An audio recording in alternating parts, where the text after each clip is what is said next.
You know, when I was born, I looked at the doctors and I asked them why. And what did the doctor say? I don't know. I was a baby. Whatever he told me caused me to forget until I was 3. There you go. And that's what they don't tell you. People don't tell you that. You know, babies scream not because of the oversensory from the world they're in, Right. but from realizing that the reincarnation of their mind as an adult when they die or now as a baby, and that they won't be able to communicate and they won't be able to remember and they'll forget themselves and then they grow up. Thoughts? My thing with reincarnation, not to go down a wormhole. No. Go down. Fuck it. My thing about reincarnation is that, like, the population is growing. Mm-hmm. So, like, some people are just new and some people are recycled. Well, no, I wouldn't say that there's any new people, but like we have had a lot of animals like go extinct. Like the population of insects has drastically decreased. You're implying that people have previously been insects. People act like insects. They act like them now. Correct. And I don't think that should be excused with like a past life thing. I think they need to own up to their insect-like behavior in this life. No. I fully agree. I'm just saying, like, for the collection of souls, right? In the sense to be reincarnated, like fuck. We're all just stuck on Earth. Like for whatever reason, someone left the printer on overnight, and we just keep making humans, and they're like, fuck. Like we're all out of human souls. Like I feel like there's more ants than there used to be, though. I think their population is also growing. I don't know. Let's look it up. Our ant population is growing because I read somewhere like the ants take up a, like, I can't remember the percentage, but an incredible amount of like the terrestrial animal biomass. Mm-hmm. Remind me to tell you about the Bright sessions. Can you tell me about the Bright session? Yeah, I rediscovered them. I don't know if you remember when I listened to them. It was a podcast. I don't know what this is. It's a podcast, but like kind of like Welcome to Night Vale in that like episodic. It's its own thing, but it's a there are tapes from a doctor's office, or she's a psychiatrist. I don't know. She helps people with weird, unhelpable things, but they're basically like, if your characters had a therapist, is a way to describe it. Some of my characters do have therapists. Yes, but these are like the tapes from the session. Like the first episode is like this girl who like apparently she can fall asleep like I guess like dream walk in a sense, but like she can travel through time, but she can't really control it, and she doesn't even know if she like sticks around or disappears. Mm-hmm. And so like her trying to like understand and like, you know, well, your mom had mentioned, you know, my mom had mentioned something about you because you were like so helpful, blah, blah, blah. There's like another character he's an empath and he's like on the football team. I know. Well, he's on the football team and he gets really mad that this like little emo kid is always so fucking depressed because it makes him so fucking depressed. Mood though. They what, they fuck? I don't know, but they hold hands at one point. It's really sweet. Oh. Like if you keep watching. Not sad then? Kind of, yeah. Does the Adam's emo a good fix his character. problems by getting in a relationship? Kind of. Well, it's not that. It's rather just like, you know, oh, well, you see that someone's mad and miserable. Your life. It's like, well, if you know that he's upset and hurt, like, why don't you try to do something to fix it? And the kid's like, he's got to do football. Well, he's like, you told me I wasn't supposed to use my powers to manipulate people. And it's like, well, do you want to? And it's like, oh, because, you know, Dr. Bright knows things because all of her clients are like this. You know, they all have like an ability or power of some sort. They're all like, it's really fun. Anyway, ants, more important. But yeah, go listen to it on podcast stations. Ant population. I'm telling you, it's got to be on the rise. Earth has 20 quadrillion ants. New population studies. Work. Wait, is the ant population increasing? Ant populations are about to explode. It happens every year around this time. Oh, okay. Well, that's like transitive yearly growth, though. I'm talking like year over year. I'm not here for seasonal growth. Is it decreasing? Meanwhile, nearly half of surveyed bees and ants are threatened. Here's what I'm saying. Okay, here we go. Integrating data from all continents and major biomes, we conservatively estimate that there are 20 quadrillion ants on Earth with a total biomass of 12 megatons of dry carbon. This exceeds the combined biomass of wild birds and mammals and equals 20% of the human biomass. It's a lot of ant. By population numbers, each person, if you like, how many ants could a human fight? Each person is competing with 1.4 million ants, about 10 pounds worth. Human could easily lift the weight of the ants, and the ants could easily lift the weight of the human. But when it comes to actually doing so, the ants quickly run out of room to stand on. That was from Ripley's Believe It or Not website. Do I get like 1 can of Raid? Yeah, but like per like 100,000 ants? Because then how many ants does 1 can of Raid kill? Well, 1.4 million divided by like let's say 100,000, right? So that's 14. You need 14 cans. How much is Raid? It's not that expensive. Raid, not Shadow Legends. You could get a combo deal too. I mean, like Raid pop on down to the Home Depot. Oh, get, that's like, a right. Contractor pack. Let's see. So you can get Raid ant and roach killer spray from Amazon for $4.82. Okay. You can. It is. Okay, let's take a look at the size. We can do some math. Yeah. Do they estimate how many ants a can will kill? I don't know actually. It says it kills on contact. It is 26 cents an ounce, so I don't know. It's a 17.5 ounce can for $5. Also, here's the thing: like, how long does it like kill? Like, if I spray a line of Raid and an ant blocks across it, is that going to kill it? Like, does the Raid have to be wet for that to still be happening? How long? It kills bugs on contact. So I would assume. So do I. Like, okay, so if the ants are like amassing and you're hitting them with the with that, you can kill a lot. I believe if it's not like you need to like spray for a few seconds, you could just like spritz them. Yeah, I think you could do it in less than 14 cans. Do you ever think about 100,000 ants? That's so many ants, but they're so tiny. Do you ever think about the fact that if you smell something, that means it's already like in your nose, deep in your body? Yeah. There's shit in your nose when you smell a fart. It's the worst. It's already very in there. How dare you put shit particles in my body? Right. Like it's like wow. It's like in there. Like if you like smell Raid, you're like they're like, oh yeah, you're like don't ingest Raid. I'm like, if you smell it, like the Raid's already in your body. Yeah, you're fucked. But like you're fine because like the particulate count is so low, and you're probably mostly smelling like the smell of it, like the odor, the additives. Well, that's actually the smell that the ants release upon death. Okay. Yeah, that's them crap in their little ant pans. Yeah. I don't know, but like I'm not really getting an answer. Okay, here's another thing. As long as we're talking about aerosol cans, it lasts up to 4 weeks. So are you familiar with Pam baking spray? It is good to be tough. It's good to be tough. It is good to be tough. That was okay. I'm listening. Are you familiar with Pam baking spray? I am, yes. So anything that's like less than 1 calorie, they can round down to 0. Correct. But it's not really 0. No. It's just a very small amount. It's under 1 calorie. Right. And so it's under 0.5 calories. It's like on a can of Pam, it says 0 calories for like a quarter of a second spray or something like that. Something to that effect. It's measured in seconds of spray. Which is not who goes, okay, I'm going to do it for just 0.25 seconds. That's too long. No, it's not. You sprayed too long. 1 second that was not a quarter of a second. A second's longer than you think. Do you have Pam and do we have a stopwatch? Yeah, but I don't know. I want to see how fast you... Okay, but you got the fastest finger in the West? But here's my question. Okay, no, that's fine. But I kind of... But here's my question about the Pam. If you sit here and you open your mouth and I spray Pam into your mouth, how long can I spray it before the less than 1 adds up to 1 full calorie of Pam? Because they don't tell you what the breakdown is. Is it 0.4? Exactly. Is it 0.1? So like it could be any number of like, quarter to full seconds of Pam spray before we hit 1 calorie. And that'd be really uncomfortable in your mouth. That would be so uncomfortable. I don't like aerosols in general. Yeah. I don't know. Maybe. But I guess a quarter of a second. Like, how long is a quarter of a second?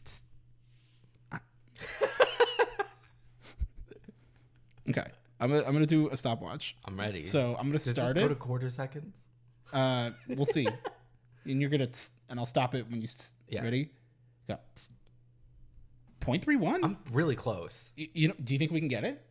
I think this is the content that they're asking for. Okay, ready? 1, 2, 3. Oh, that was fast. That was really fast. That was 0.1. 1, 2, 3. Yeah, like there's a lot of things going on. Okay, wait. Okay, stop. Okay, 1, 2, 3. Yeah, you're missing the button. I know, but I also knew you did it. You're busy looking at my beautiful face. 1, 2, 3. Yeah, like I can tell that I have a delay. Yeah. Of less than a quarter second. So a quarter second's a lot. Yeah. Just like it's not nearly as fast as I thought it was. Boop, boop. Yeah, seconds are longer than you think. Oh man. life is short, but it's also so incredibly long at the same time. Oh God! Like at a plank, you can freeze time. Literally. You want time to slow down. You think your life is going too fast? Work out with a timer on. Oh, and you can see it and be watching it. And oh boy, it does how not will help. Time slow down.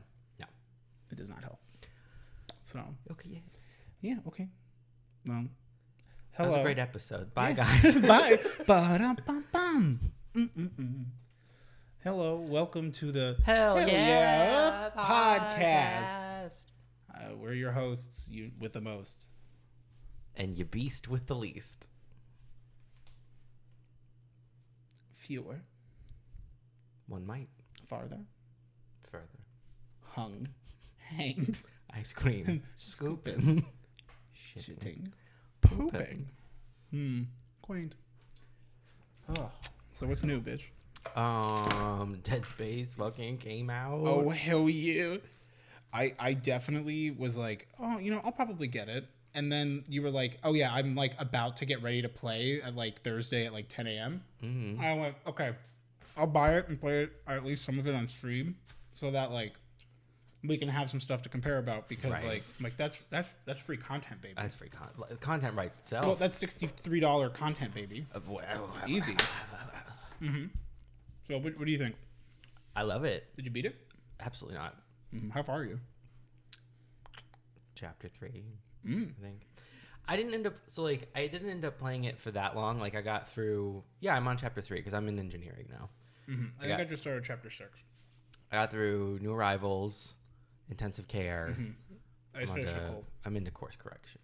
I'm in that E. So yeah. Oh yeah, you're a lot farther than me. Oh, I played like for a few hours on Friday, and then I played for a few hours during the day yesterday on stream. So. Yeah, I was gonna play yesterday, and then I was just like, I don't know, other shit just ended up happening. But like, I love it. I'm not like, it's also really nice because like I'm actually enjoying taking my time with it, because like I love Dead Space obviously, and like the first one, like it sucked me in so much that it was just like sit down, head down. I just played it all in one sitting. But this one, it's like, it's familiar, but there are new elements. And so like, it's just, I don't know, it's really fun to be able to like take my time with it and not feel rushed. It's like, I'm not going to get like spoiled, because like I know what happens in broad strokes. I'm sure they've made some differences, but like I've already run into some differences. Yeah. But like, it's just, I'm just really enjoying it. It is. I have really liked it. I actually, when I was streaming it, I was like, I wonder if I can run this game at ultra settings and stream it. Like, why not go hard? Because I'm glad I bought it on PC, because I understand now that like, although my game, I'm becoming unmarried to my gamer score, right? Which is what has kept me tethered to buying everything on Xbox, because it's like, but my gamer score, it's like, right. Well, achievements don't really matter as long as you have fun. Those are fun to get. And nobody else is on Xbox anymore, so they don't even see a gamer. It's just me. It's just you with your gamer score. It's me and Bill Gates, the loneliest gamer score, and he doesn't play. If you scream your gamer score into the void, there's no one there to hear it. All he does is play Viva Pinata. That's all you need to play. On his 360. That's all you. Hello. That's all you need to play.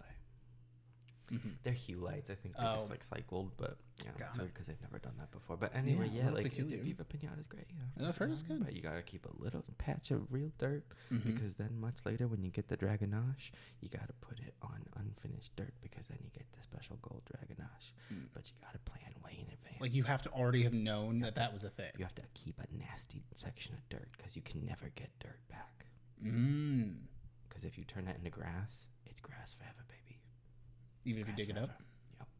It'll never go back to being like cracked earth. So you have to keep a tiny section of it. Just so that you can plan for that specifically? So you can get the gold Dragonache. And what does that get you? It just looks better than any other Dragonache, because it's the coolest. Because it's gold. It's a flex. Like it's it's something absolutely. hard. It's like I knew what I was doing, so fuck you guys. That's what it is. I got paid to, or you get paid. You get rewarded for being lazy and not like if you're just like, I don't give a shit. I'm not gonna worry about making it all look like grass because I'm not over there. Yeah. Yeah. Okay. Yeah. Okay. I loved it. Yeah. Thus far, it's beautiful. I think that it is definitely a, like, I would argue closer to a remaster than remake. Yeah. Like it is a remake, but it's not like Final Fantasy VII's remake where they're like, hey, that little small section in Midgard, we made a whole fucking game now. Yeah, but my thing is like I would almost not even call that like, I mean like there's such blurry terms anyway. But it is a true remake, but in like that's faithful to the original. yeah, for me, like remake seems like in my head that's like so much of a bigger thing. Like to me, like a remake is like you're taking the concept, but like most of the old stuff is gone. Yeah. Whereas like a remaster is, you know, like you're literally just like flipping the graphics, and then there's just sort so of I guess this, it is kind of in the dead zone in the middle, a dead space, if you will. I said it. With like some quality of life improvements, but like this one, like I don't know, it's I don't know what you'd qualify it as. They call it a remake, I guess. So I'm like, okay, yeah, I just love it. Yeah, I think it's wonderful. I think it's great. I think everything looks really good. The sound is somehow better. The sound is definitely better. I don't love the new necromorph sounds.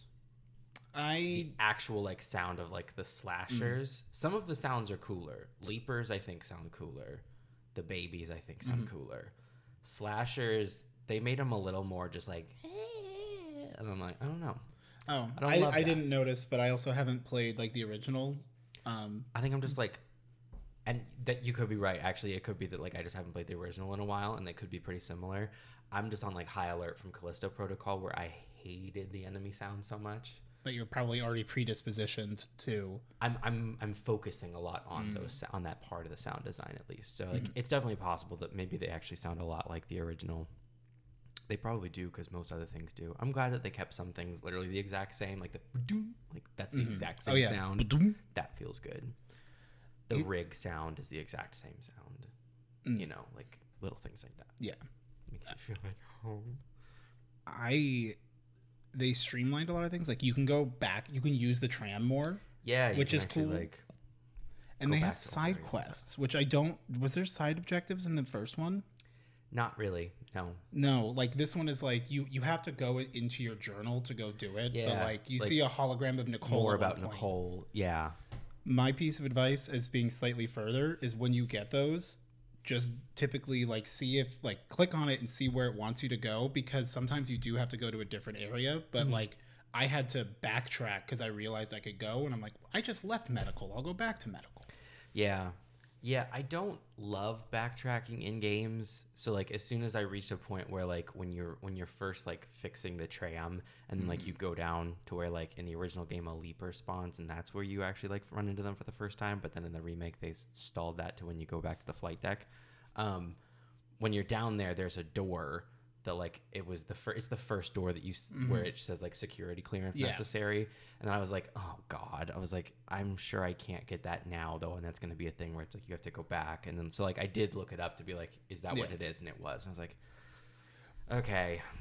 Something cheeky that I have found is that a lot of times like what was in that like security clearance one, I have security clearance 2 at this point, is like, and then there's 3 and then star is what I've seen so far for master. But whatever was like, there'll be 2 lockers, and like one of them's level 1, one of them's level 2, and you're like, well, what the fuck's in the level 2 one? Yeah. You go back around, you come back, I just recently got the line gun, and there's line racks in there, and I'm like, I'm a little disappointed because I would prefer plasma energy, because plasma cutter is the best gun. Yes, but I will say I absolutely love the sound design and the feel of the pulse rifle in this one. Yes, they did so good. And the grenade, it feels like they changed it. They changed it a lot, because in the original game it felt very like just like, and it does no damage, nothing, like a pea shooter. This one, like, it really feels like it's like, oh, this thing actually like does some stuff. I might actually invest nodes into it. Yeah, because I invested all of my nodes for the most part in plasma cutter. Yeah, because I don't remember if it was something that was in the first one, but you get at some point, either through finding it or whatever, like mods. Yep. For the guns, including like special perks like fire damage over time on the plasma cutter, which I don't remember if that was in the first one. And I'm like, oh, this is fucking sick. Like, yeah, this is cool as fuck. And I believe you can just take out all your mods and redistribute them as much as you want. Like you can do a free reset, which is cool. Yeah, I'm very happy with it. I also love that they put some of it, like, I've only run into one, but I imagine that it'll happen more as well, that like the original Dead Space, like everything was like very in engine, like there were very few like cutscene moments or whatever, But like the Captain Matthias moment, like in the morgue, when like they turned that into like a Yeah. cutscene, that was really cool. I thought they really did that well. Did you know that if you go to stream it, for example, which I don't know if you will, probably not, but I was fucking around in the settings. They have a content warning flag that you can turn on, and so I turned it on because I'm like, well, I'm streaming, and it's like there's a little bit of that like, oh great, well like a cutscenes because it's just for cutscenes, like or like audio logs if there's like going to be a depiction of something. Right. It flashes a little warning up in the top right, but like before you're in it. So it's like, hey, you're about to You're to coming see up this. on something. And I'm like, well, way to like ruin the cutscene surprise is like what my first cynical like thought is. But then it's also like, one, I've already played this game. Yeah. And two, I'm like, no, like, cool. Okay, yeah, like this is what's going to be up. And it's like, hey, if you're watching, you can know to just tab out real quick if you don't want to like deal with that, and like saves a lot of time. I thought that was really cool. Yeah, I think they did a really good job with that, like refreshing that, like that scene in particular. Again, like I'm sure they've done more, but like that's just as far as I've gotten. Like because in the original, I mean, like the first time, like you really saw like an infection happen, like close up, because like that happened in the original game, but you was through the glass, you couldn't get through the door yet, and it was kind of like farther away and backlit and stuff. And so like the first time, like you really got to see like a necromorph transformation happen, like right in front of you was in Dead Space 2, right in the beginning when like the one guy's like face like explodes. Oh yeah. And like it wasn't graphically very good. It was just a different time. So like this one, getting to see it like, and they like pulled out all the stops and it looked really cool. I was like, hell yeah, this is pretty cool. Have you seen? Did you get? There was like at the very least, I think there's like a text log that talks about Isaac's mom, which I thought was cool. I'm like, oh, that was in the original. Was it? Yeah. I didn't know that his parents were unitologists because like his mom was. I remember not see like unitology. You don't figure out until like you start to see people. Like I don't remember that. I didn't know that. Like that was really cool for me. I didn't know if that was new or not. No, I think that text log shows up a lot later in the original version, but it is in there. But yeah, it's cool. Because then he like voice lines about it later. Yeah, that was definitely a big shift, having Isaac talk so much. It wasn't bad because like he also talks in the later ones. In 2 and 3 he talks. Him and Carter. Yeah, and it wasn't like I like it. I think it's good. I think in this case, like they sort of went like, okay, since this is a remake, like we don't have to like. It's sort of like a lost cause almost of like someone like putting themselves in this in his shoes of like silent protagonists. Kind of like that time's already gone because like we've already had like 2 and 3 where he has become his own character. So I think they sort of like doubled down on like, we'll just let him be a character, so let him speak. Yeah. And I think it was executed well so far. It was cool. It definitely changed a lot of things. He's very a lot of conversations. Yeah, it's a little interesting, especially knowing, like, no spoilers, but like big spoilers, but like knowing people's like where their actual intentions lie. It's always like, yeah, it's interesting. What do you think of Isaac Clarke's new face model? Does he or does he not look like the kind of guy who like gets bit first in the zombie movie and then lies about it? He looks so much like someone, and I can't think of who it is. He looks like a real person. He does, and I'm sure he's just mocap from the voice actor, I'd imagine, because most of them are usually. So that's probably what his voice actor looks like. Actually, one of the people that he looks a lot like, he looks like one of the pit crew from Drag Race who's been on it forever, like the redheaded one. He looks a lot like him. But no, he looks like somebody, and I can't think of who he looks like. My chat was talking about it yesterday, and I'm like, he just looks like a white guy. Well, but Isaac always has, but he looks like a very different kind of white guy. Yes. So that's what I mean, because I'm like, Isaac, like naturally, you know who Isaac, old school Isaac looks like? The Herd guy. Herd? Oh. Yeah, they look almost identical. Yeah. Well, Dead Space 1 Isaac Actually, I just realized I can pull up a picture. Dead Space 1 Isaac looks very like, okay, this is a very salt of the earth kind of guy. Like, he looks divorced kind of a thing. And then, like, Dead Space 2 and 3, like, they juiced him up a little bit. And it's like, oh, okay, work. I'm just looking for, like, a compare. Yes, that was Dead Space 1's. Where, like, that's what I'm saying. He looks very, like... Yeah. Divorced.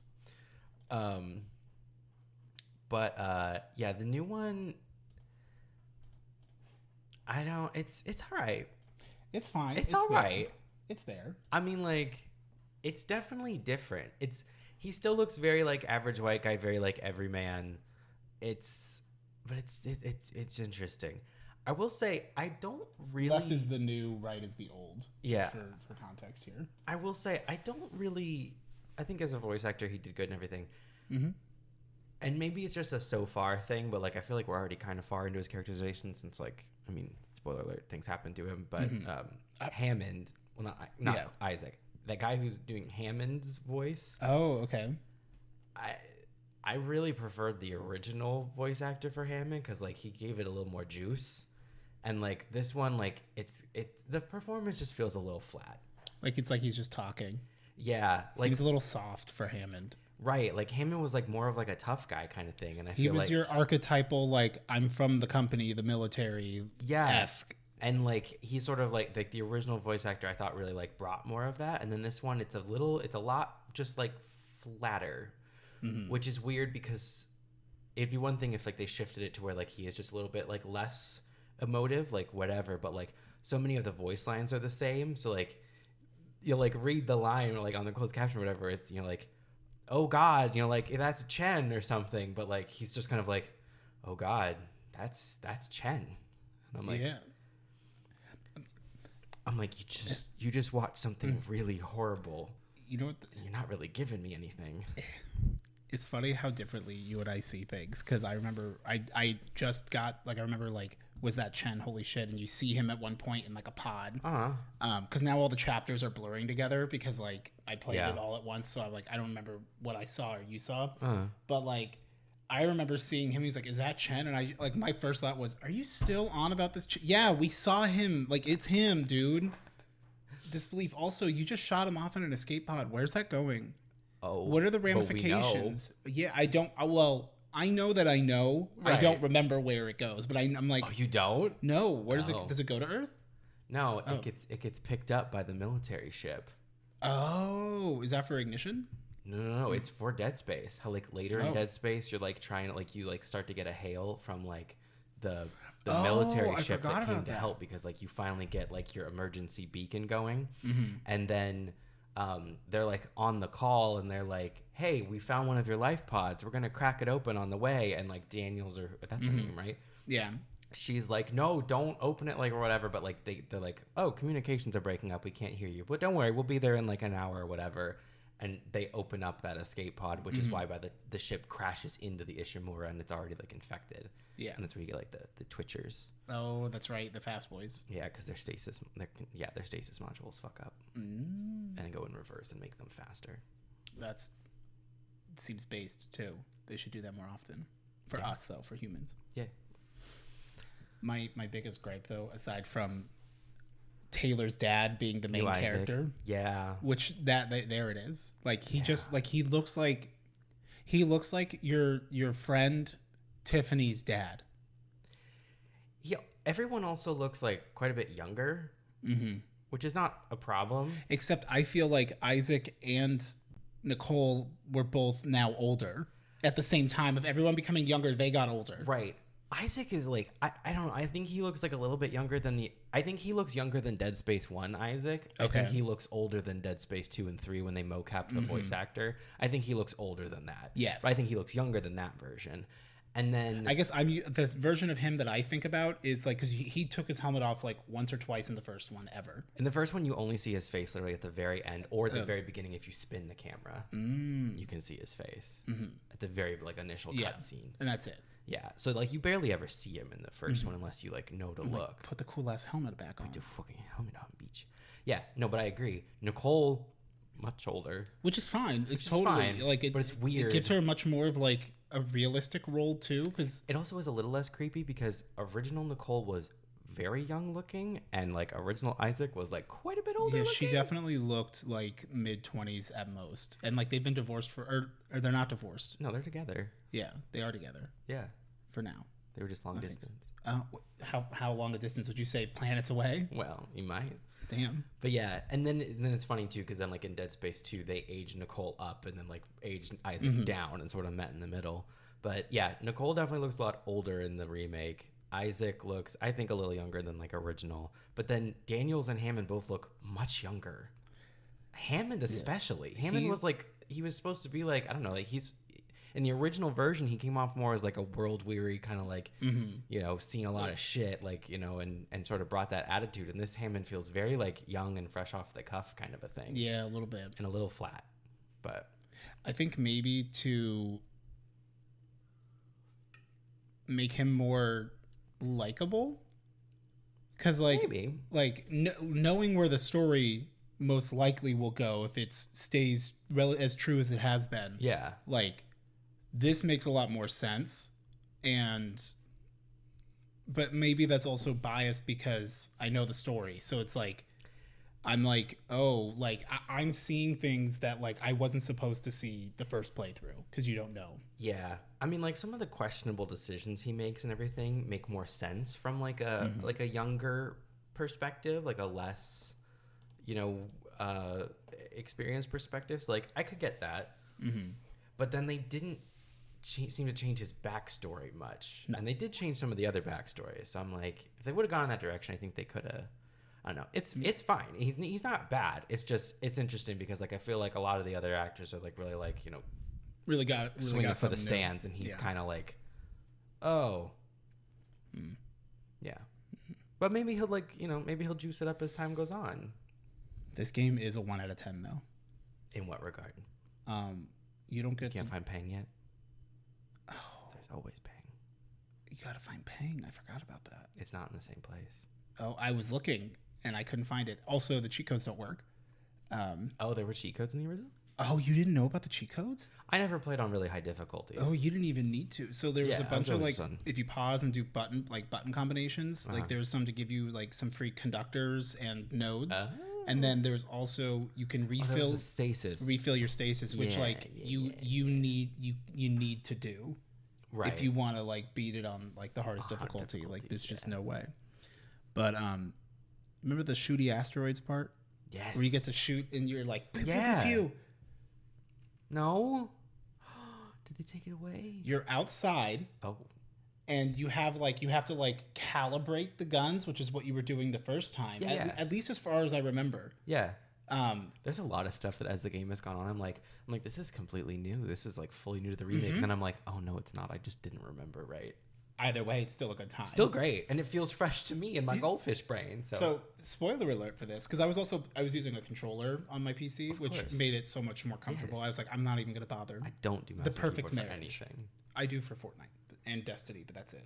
Because I've been trying to learn it, you know. I hate it, yeah. But you like are in 0G, you're outside, you need to keep getting air and shit too. Yeah. And like, okay, you're calibrating it, so you need to like aim, it'll follow your designator, and then you have to hit A and it'll shoot it.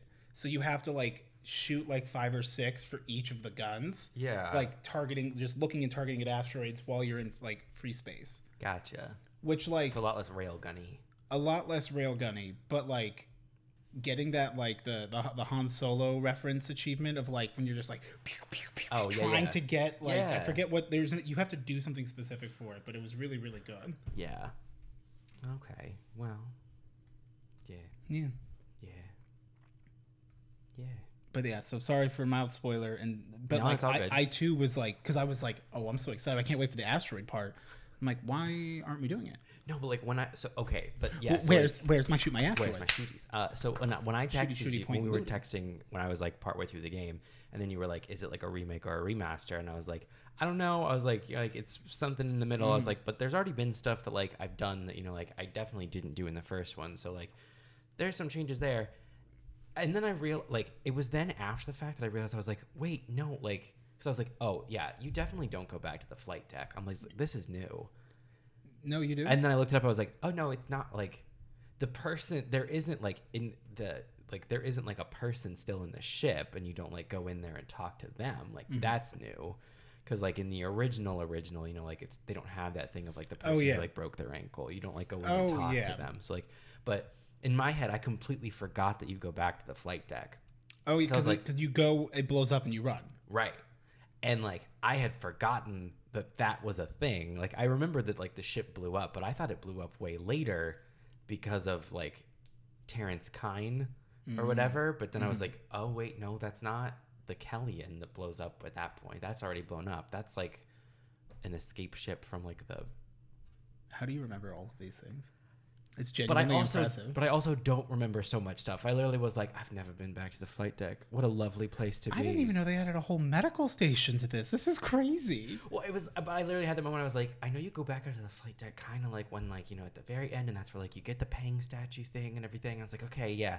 But then I was like, oh yeah, no, but that makes sense. Like the ship does have to explode. And then it was different though, because you actually go in and talk to the person, but then it still blows up and they die. So like, who cares?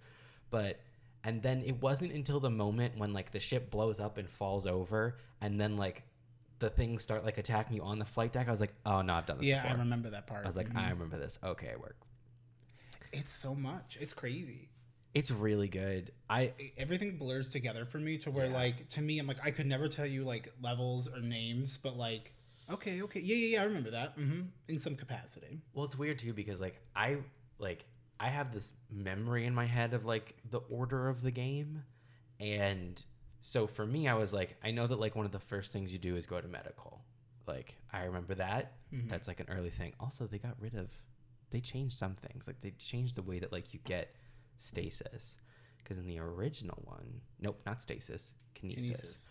In the original one, you get kinesis because there's a a woman who's been blinded, who's sitting on the ground holding a disembodied corpse of her boyfriend, and she thinks he's still alive because she's crazy. And she's like and she like gives you his kinesis module, and it's like, here, you can go down the hallway or whatever. And she's like holding this body, and then she like falls over dead, and there's like maggots everywhere, and it's really nasty. That's how you originally get the kinesis module. That's how it should. That's how I had to get it. Right. And she's gone. You just find the kinesis module like with a different corpse when there's no like person. So it's like, oh, what an odd, strange little difference. Yeah. Well, I could see that being upsetting, but they did keep the guy smashing his head on the wall. They also kept the lady where she just like guts the one guy. And then kills herself. And I feel like they give you the pulse rifle way earlier in this game. The pulse rifle was not the original second weapon, was it? Yeah, I think so. Was it? Yeah. I couldn't remember. Because, like, but you didn't get it from a lady that was, like, impaled right outside a medical, though, I don't think. Actually, I think so. I think you find it on the ground. It could be. Because, that was... Although now I'm thinking of Doom, so I don't know.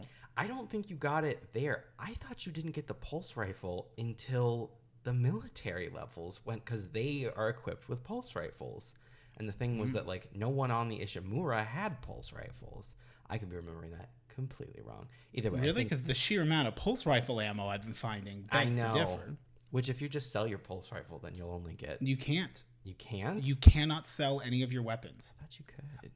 It has a price tag on it. I have not figured out how to do so. The only options on those are to move to storage or equip. Because you didn't have to pick up the pulse rifle. Which you shouldn't do. I did. Because I thought I was like... there's an achievement if you do it with the plasma cutter. I was like, oh, I want the achievement. And then I was like, there's no achievements. It's on Steam. Fuck it. Well, there are achievements. But yeah, there's my Steam point exactly. Who cares? So then I was like, okay, there's no gamer score. Right. So I was like, oh, fine. I'll pick up the pulse rifle. And then I was like, I shouldn't have picked that up because now I'm going to get... It's splitting my drops. Yeah. Because now I'm going to get pulse rifle rounds too. But I think there's some guns that you do actually have to pick up. Probably. But then I ended up also really enjoying the pulse rifle actually. So I was like, okay. Yeah, I really want They really like juiced this thing up and I like it. No. I really enjoyed it. Like I like the grenade. The flamer, you put it away. You put the flamethrower away. It's you would only really use it for like the little dudes, and it's not worth. It's not. If you haven't, I tried beating the original game on the tier 3 like the legendary difficulty or whatever, and it's so fucking hard, or impossible mode. That's what it is. It's so fucking hard. I never even bothered. You get 3 saves. Yeah. Like. Not like 3 save slots. Right. Like you get to save the game 3 times. So there's like 3 specific areas that are like, this is a chunk of the game that you want to just do. And it's like, if you die, you're dead. Yeah. It was funny too, though, because like I remembered the very first necromorph that plays dead, and they kept it in the same spot. So I like came around the corner and I was like, I know you. I know you're fake. So I shot it and killed it before it could get up. They added a lot more of that than was in the original, and they put it in the really dark rooms where if you're not aiming down sights with a flashlight, you're not gonna see them until you step on them. And I was like, "Ooh, you got me! Ooh, oh, ooh, ooh, Ooh, who's this? Oh, yeah, they got me. A floor caller. Oh, yeah, I'm loving it though. I really hope that clearly it's doing very well. I've heard nothing, only good. Skillup said he recommended it, and like that's big. Good for him. I've seen pretty much nothing but like fairly glowing praise of it. So like, I really hope it like sets a tone. Like, I don't care if they ever remake Dead Space 2 or something. Like that'd be cool, but like that's not really what I want. Like I just want it to be like a return to form of like, I don't know, like that kind of horror content. Not so bright. Yeah. Like no more snow. Right. Like I wanted to just be like, okay, look, EA, fuck off. Like the game can, like a horror game can sell well. Like get off of your ass. Yeah. Like just people like it. Like, right. Like it doesn't have to turn into an action game. Like they did a good job of like, yeah, I know I've played the game. Like most stuff, like I'm not often getting like, oh fuck, you know, like I did the very first time because like, well, I've also played a lot of games. Like, yeah.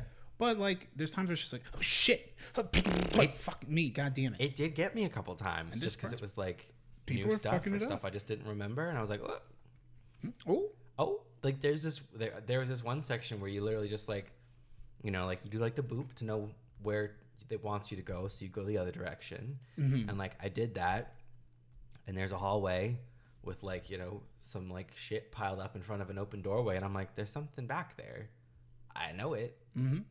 So I walked up there, and it still spooked me. It got you. Necromorph just goes running past, just like, Wah! It's very like, I'm a giraffe. at the end of the hallway, yes. And you could try shooting at him, and he doesn't care. You're trying to refill, or you're trying to do the batteries, or whatever. Yeah. And it's very, I'm a giraffe, and like I knew it was gonna happen because it's a horror game. Yeah. And it still got me. I was just like, oh, you fucker! God damn. Like, God damn it! I was like, why did I get scared of that? I'm over here, RBing every like panel because I'm like, one of these days there's gonna be a fucker in here. Something's in here. Meanwhile, Callisto Protocol on stream, I'm like, nothing in that game was. I jump scare so bad, like like the slightest thing, I jump. It's just how I am. That game, I was so burnt out, and like when you're on a stream, it's different. Like it breaks some of the immersion, so like it's a little less scary. Yeah, hence the sound alerts, so that like I hear that super realistic knocking, and that fucks with me too. Yeah, thanks, Enzo.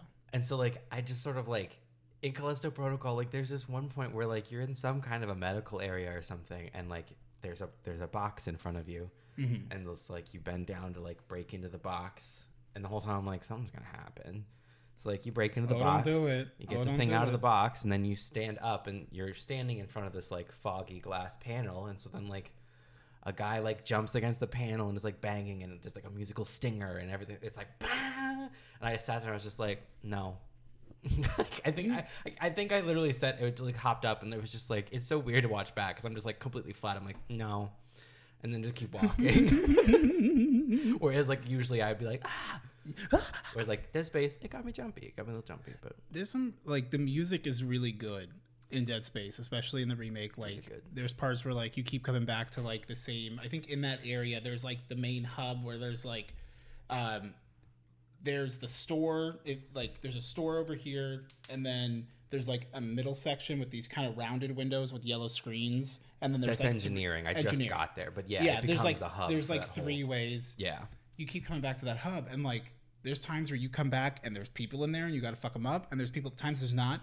But don't worry, every time you go in there, except for one time, the music will make you think there could be people in here, and you're just like. Hustle over to the shop, and you're like, let me just sell this thing, and then realize I don't have enough money for a node, get angry, and then buy more plasma cutter ammo. Yeah. The classic go-to. Is what we all do. And then I did have the experience that I feel like every person that plays Dead Space gets at one point where there's no one around. Sounds good. Let me go to this bench, and then you get like, why am I leaving the bench? And it's like, well, because you're getting eviscerated. You're about to be killed, actually. I did not die to the electric panel part. Electric panel. So there's a part at some point you may not have gotten it to I it don't yet. think I'm back to it yet. Where you start seeing the babies a lot more often, and there's like you're trying to reroute the power so that you can go to the guns. Yes. And I'm not there there's yet. like the electricity, like the panels, there's some floor tiles that are broken, and there's like electric shocks. Yeah. It can be one of the harder parts because like moving Isaac in original Dead Space can be a little bit of a pain sometimes when you're trying to like finesse corners. It feels like Nintendo controls back then. Scrubs. Yeah. It's really good though. Yeah. I really hope liked it inspires future games. And if they make Dead Space 2, sick, but like I don't really care. Yeah. I agree. Like this is very fun. I don't need a remake of all of them. If anything, I think it'd actually be kind of cool if like the success of this one, and I love Dead Space 2. Hate Dead Space 3, but I do love Dead Space 2. See, I really like Dead Space 3, but maybe I hate Dead Space 3. I know that. I think I like Dead Space 3 because like for me, I'm like, well, we got to play because you can play with two people, so that was a lot of fun. I never played it with you though. I could have swore we did. I played it with Brandon. And who did I play it with? I don't know. I definitely played with somebody. It wasn't me. I am almost certain you and I played it. You and I have played We probably have played it together. I played through most of it with Brandon though. Yes, you and I have played it together. I remember it was an old game room. I remember distinctly that we did do it. I remember us trying it and then going, "This is awful," and stopping. We only got through the first 2 levels. We got to the flotilla of dead ships, and then we were like, "Why are we doing this?" We weren't having and we a went whole lot back of fun. to Destiny. Yeah. Okay. That's what it was. But we did. We have played it together. Yeah. But yeah, I played through most of it. I liked the gun customization in that one a little bit more, but also it gets big. It's hard because I also don't blame them for doing what they did. Like Dead Space 2 was more interesting with escaping the prison. And okay, so there's still some close quarters stuff, but nothing has hit the same as the Ishimura and doing the first Dead Space where you are in a position wait, right now there's no fucking way to leave, but also where's your wife? Yeah. So or girlfriend, whatever the fuck she is. The section of Dead Space 2 when you go back to the Ishimura, chilling, so good, so good. I've returned it for him. It was so well handled because it's so fucking scary because they let you go so far through that ship without a single enemy spawning, trying to lull you into a sense of they've been cleared out. And then you get back to the flight deck and then a fucking brute comes out, and then after that it's fucking hammer time on that goddamn ship, and then it's out of control. But I love Dead Space 2. If they remade Dead Space 2, that'd be cool. But I actually think it would be really cool if, having remade Dead Space, take it a different direction. Yeah, they make a new Dead Space 2 that's not Dead Space 2. Yeah, that Deader Space. Right, Deadest, and then Deadest Space. Yeah, I think it'd be really cool if they were okay, we rebooted Neon Dead Space Evangelion. Bum, bum, bum, bum, bum. We rebooted the original, and now we made a new Dead Space 2 that goes somewhere else, like they did in I'm trying to think of another series that did that. I don't know. Halloween did that.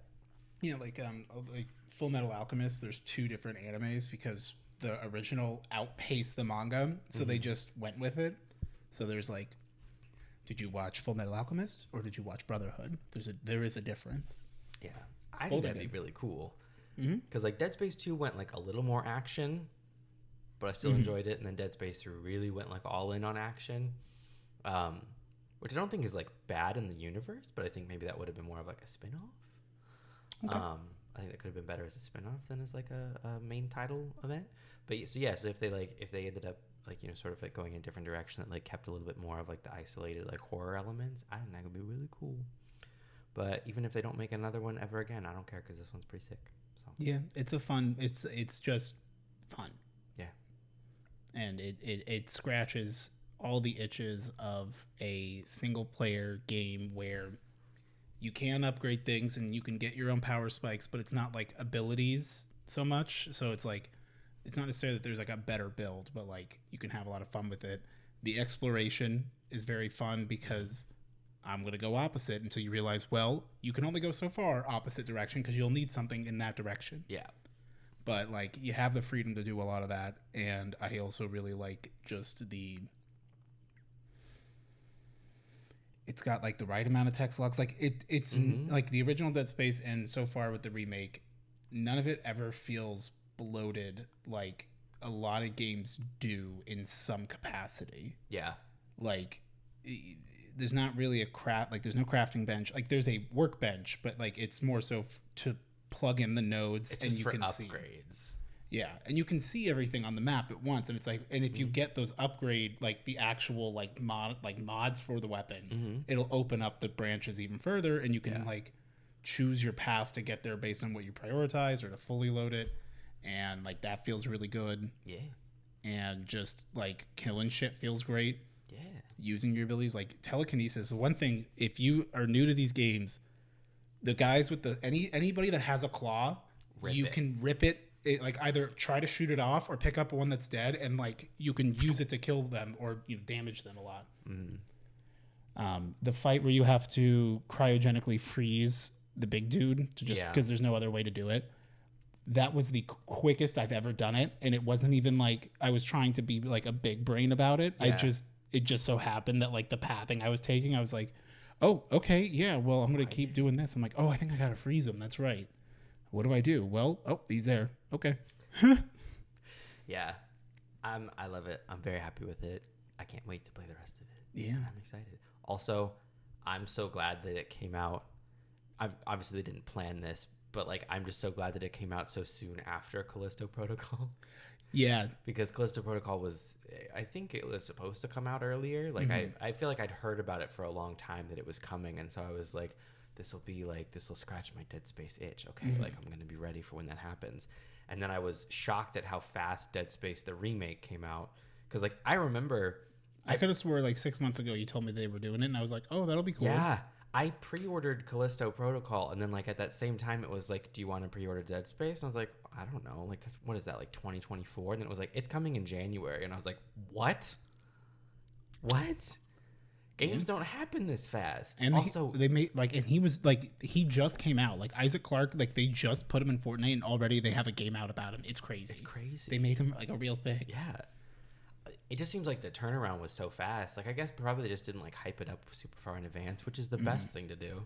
And like the game, and again, not super far into it, but like it feels finished. Like it doesn't feel like half baked. Well, I mean, they were working with a finished product as well. True. To be fair. Well, and it does. I guess like it kind of has to be done because it doesn't have like a season pass or something. You know, like any game with a season pass, they can be like the game can come out unfinished. Did you do the deluxe edition?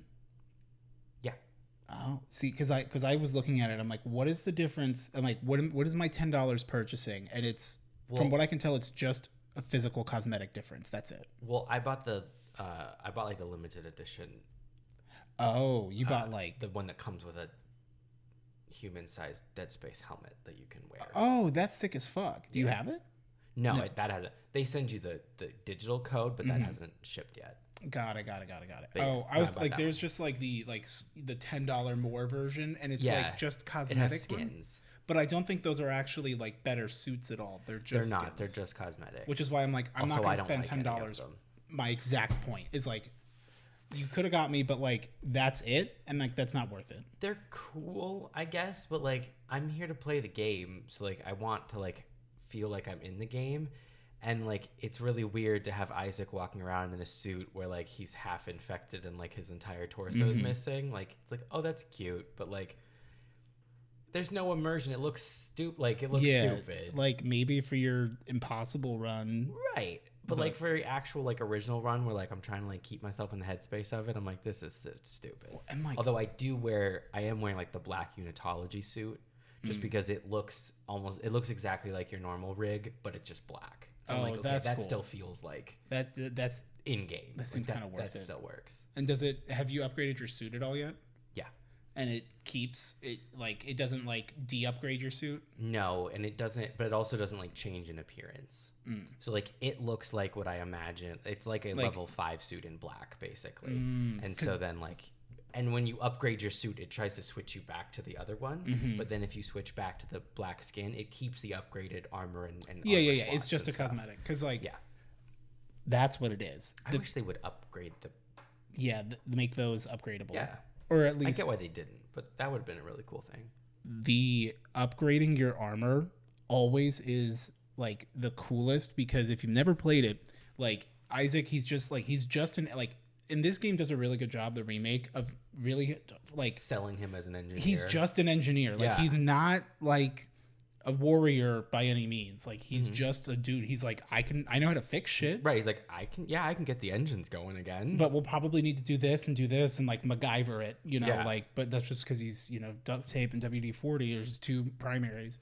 Which that's a cool thing about him talking now is like you get a better perspective of that. Like it seemed like weird that like Hammond or whoever would be telling him like, well, in order to fix the engines, you'll have to do this, this, this, and this in the original. And it's like, how would you know? Like, how would you know? I'm the engineer. So like with this one, it's cool for Hammond to be like, how are you going to fix the engines? And Isaac gets to say, well, I can fix this and this and this, and then I can probably make it happen. You could see the gears kind of. Yeah, that aspect is really cool.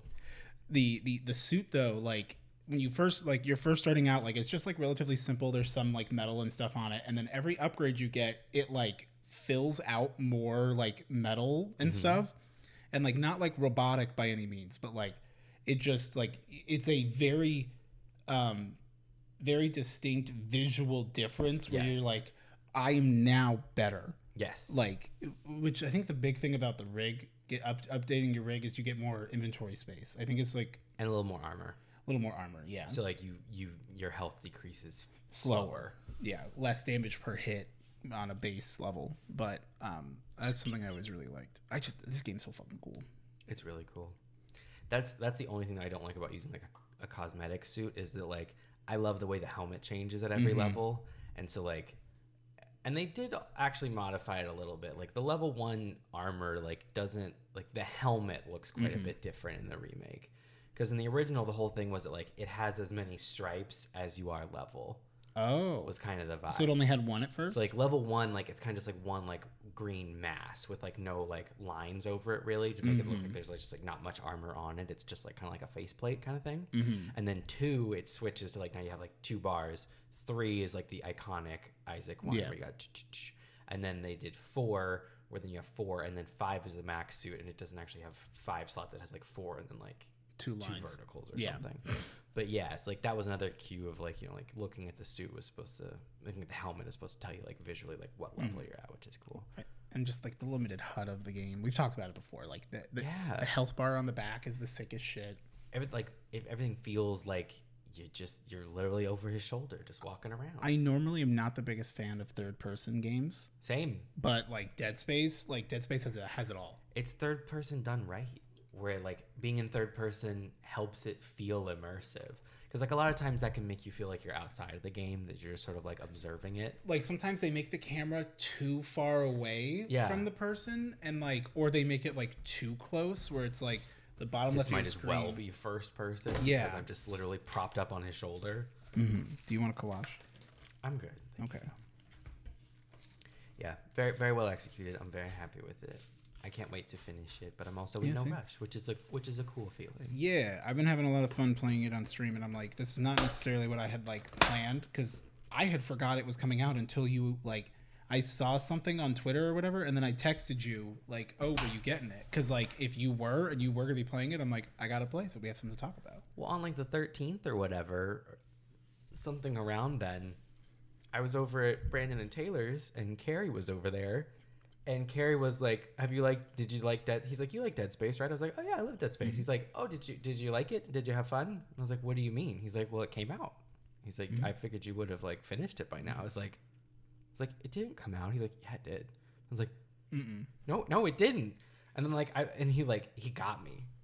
And he wasn't trying to get me. He was also just confused. He was thinking Callisto Protocol. I don't know what he was thinking, but I was like, no, it didn't come out yet. And then I'm like frantically looking it up because I'm like, did I miss it?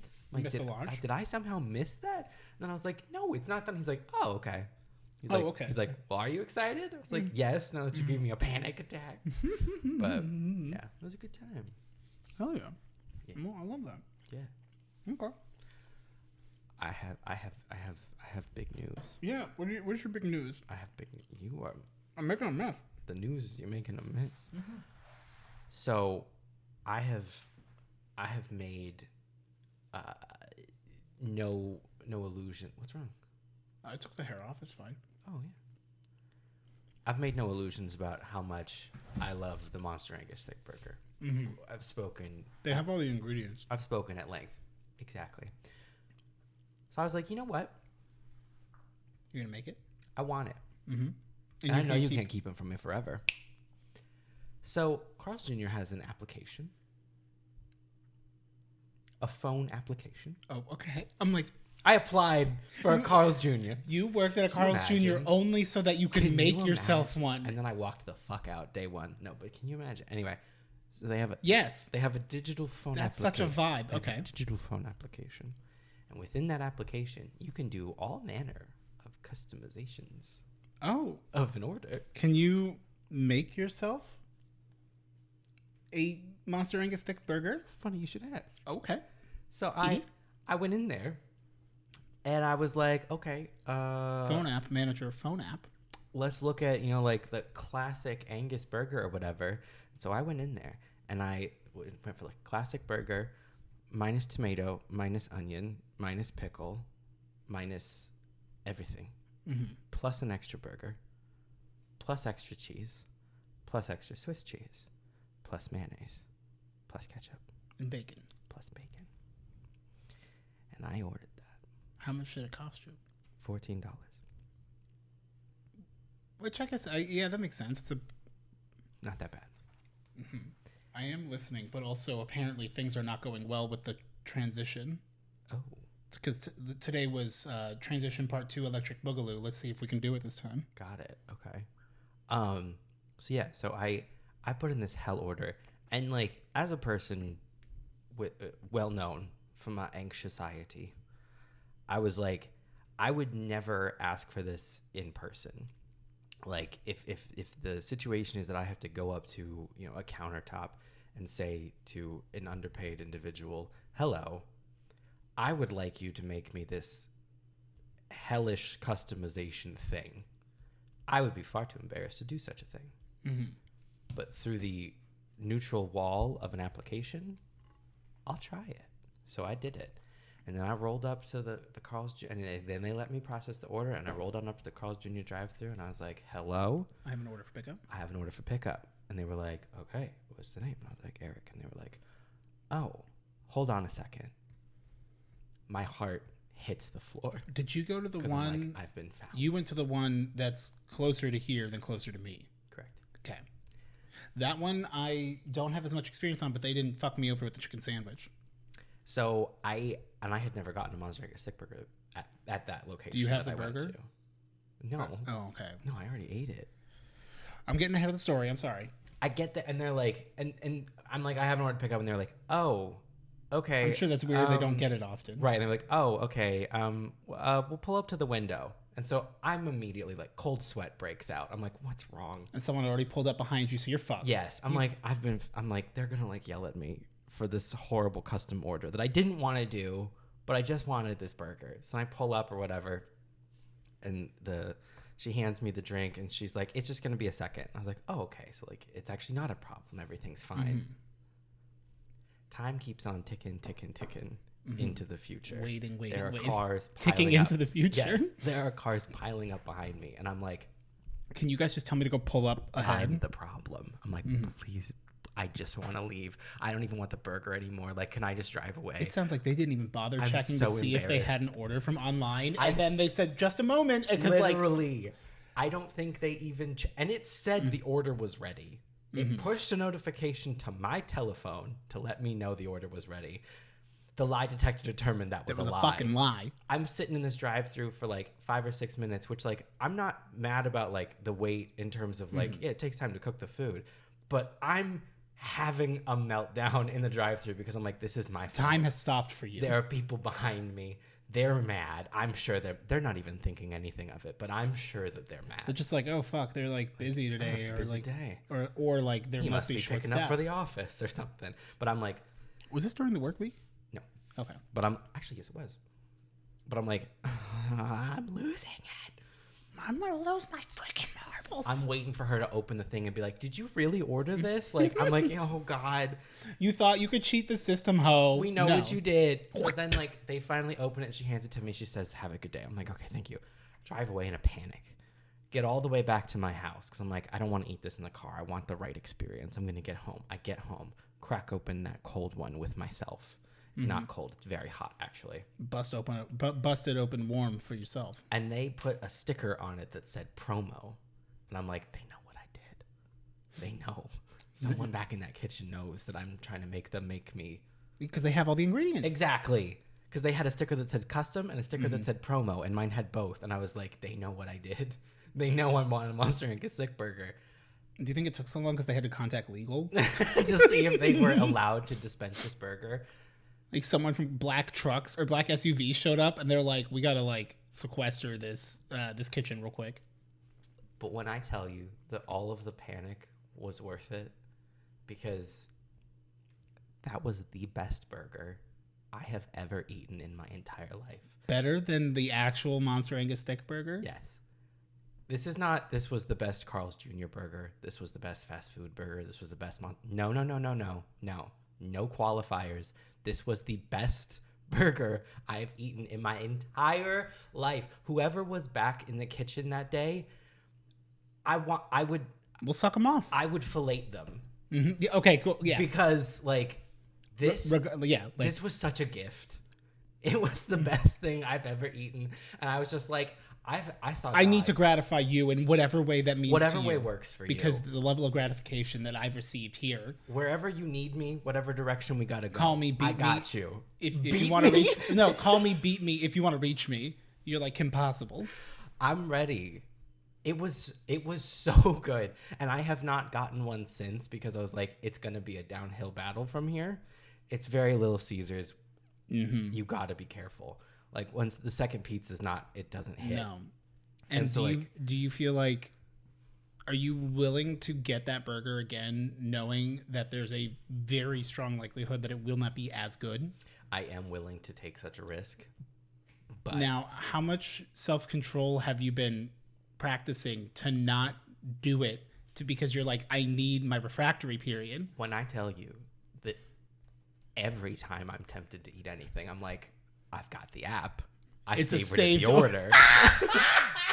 I could just... I favorited the order. Yeah. I'm like, listen, like I've already had like the scariest experience of it, which was the first time. Oh my God. So at this point, the world is my fucking Monster Angus oyster. And I'm looking to shuck. Yeah. Oh yeah. You're looking to get shucked up. It was the best thing I've ever had. That sounds so delicious. I mean, not to me, but like the energy of your situation is tasty. It was so good. I ate it so fast, which was a shame because I didn't savor it. But like, it was. Yeah, I've been thinking about that for so long.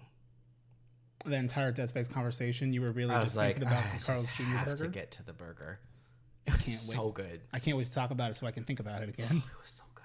It was so fucking good. I'm so envious. Anyway, yeah, but like I had a transcendental experience. It sounds delicious. I love that for you, Sweaty. Zuki is 11.4 pounds. Okay. I was pooping this morning. Is that high? Is that low? Where are we at with it's that? okay. Okay.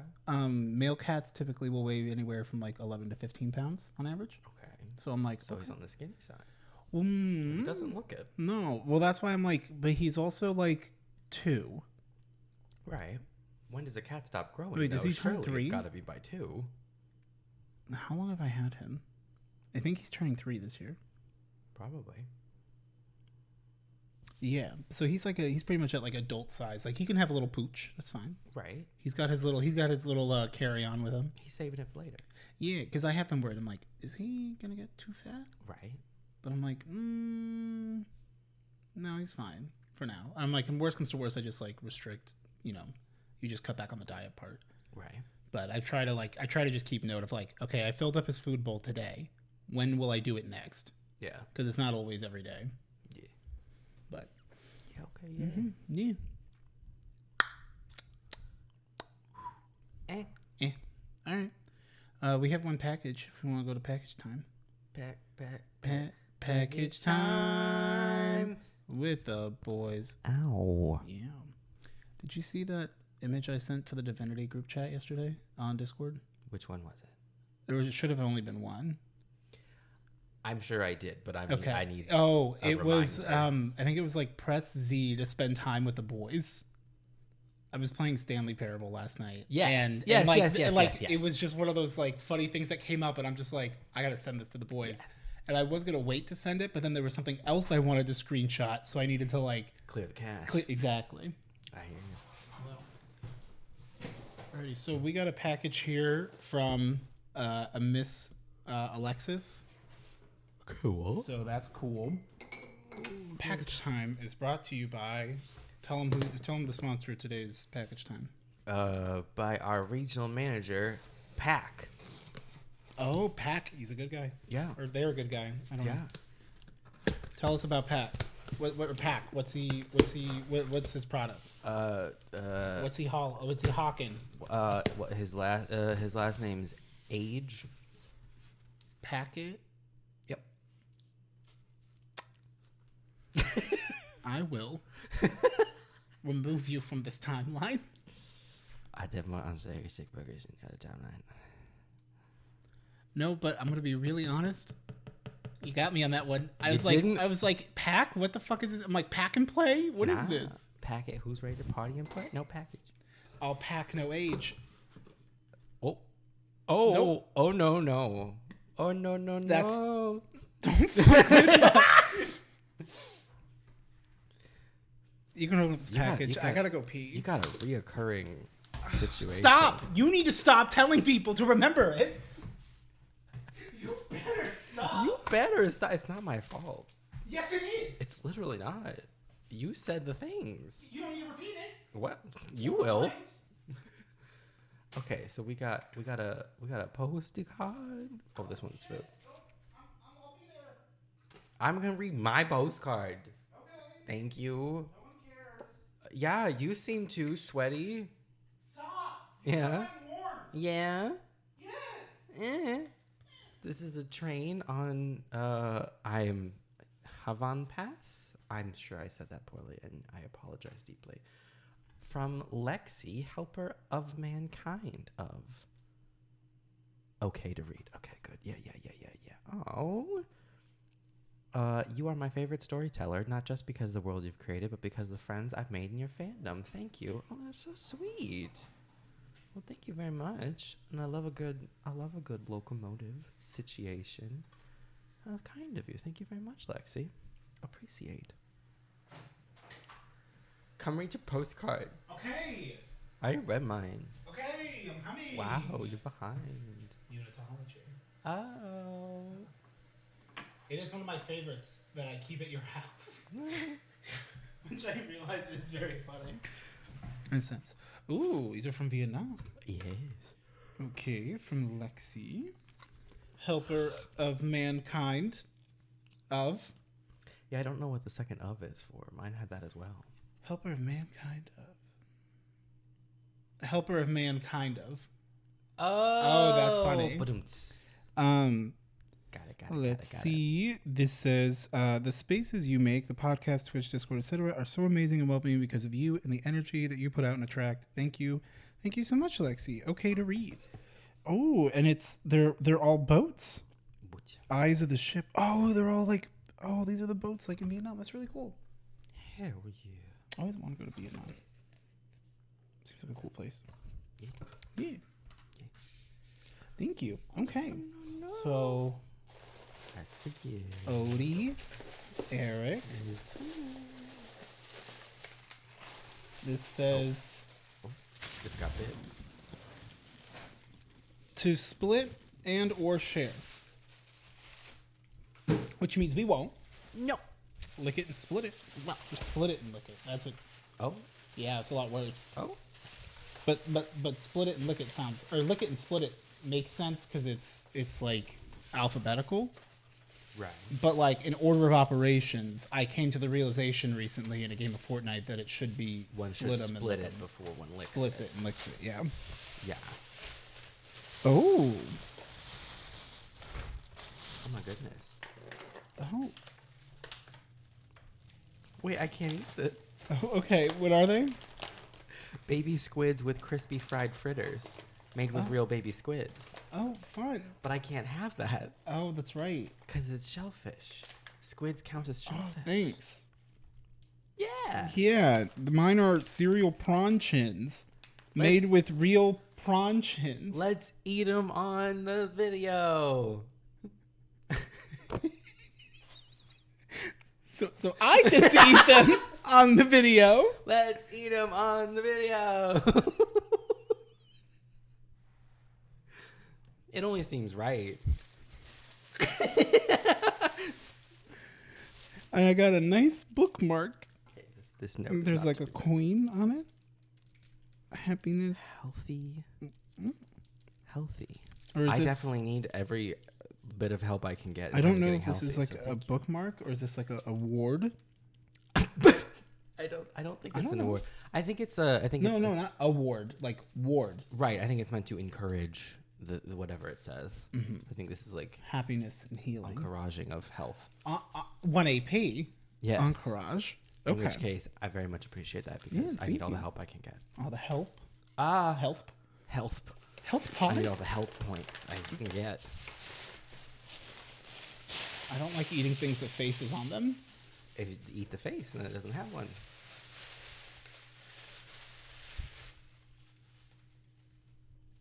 Am I wrong? Am I gonna look at you and tell you you're wrong? We can open this and see if this is something I can eat, so that we can eat together on the video.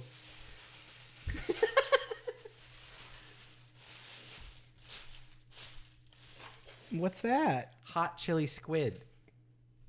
Squid. I can have this. Oh, is that a sweet flavored candy? I think it's a fruit roll-up. I can have this. Oh, you should have the fruit roll-up. That sounds great. No, keep going. Yeah, there's another fruit roll-up. Oh, so it's great. That'll be good in case you want a second one. Yeah. Mm-hmm. Oh, we got some Mentos. That looks like it has apple. Yeah, this looks like I think spicy this is a mango. pineapple or something. I don't know. That's ginger. Okay. Oh, I remember these. These things fuck. What are they? I don't know the name, but like they're good. Someone has sent like these to us, sesame and like seed? this shit fucks. I like it. Okay, I'll try it. It's got like honey or something in good. it. Yeah. Stickers. Cute. Love a good sticker. Nourishing energy, malt, milk, and cocoa. Oh, this is Milo. Oh. I've heard of this. It's malt milklet. No, milklet? What am I saying? Milklet. Malt, milk, and cocoa. Yeah. Okay, yeah.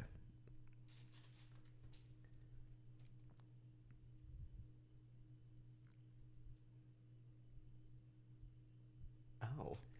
Mm-hmm. Oh. It wasn't our fault though. That's the important part.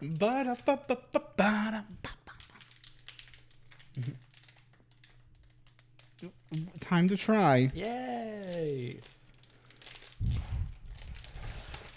Shake well before consuming for the real baby squids. I'm so scared to try these. Like, maybe the chip first.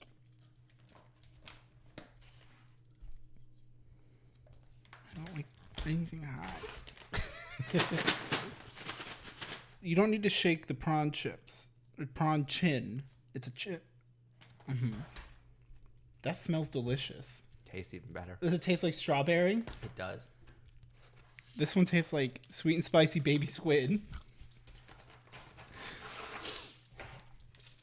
This is fucking great. I don't want to be one of those people that's too afraid to try things, but also I am very scared. I hear you.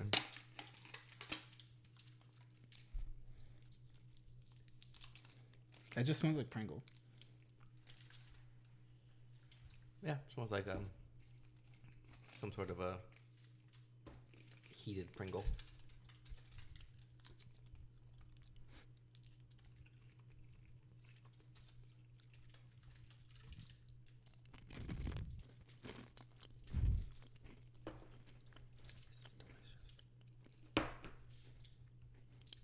Pringle? Just tasted like a Pringle. Where? Oh, there's a kick. Oh, Thanksgiving. Oh, it's Thanksgiving. Okay, we have reached a part where the paper's trying to come apart and make me eat the paper, and I don't want to do that. I don't love that. I don't love that. But in general, this thing fucks. I mean, it's a fruit roll-up. How bad could it be, Michael? $10? It looks like you like them. Okay. Like they just taste like chip. Yeah. What do the baby squids taste like?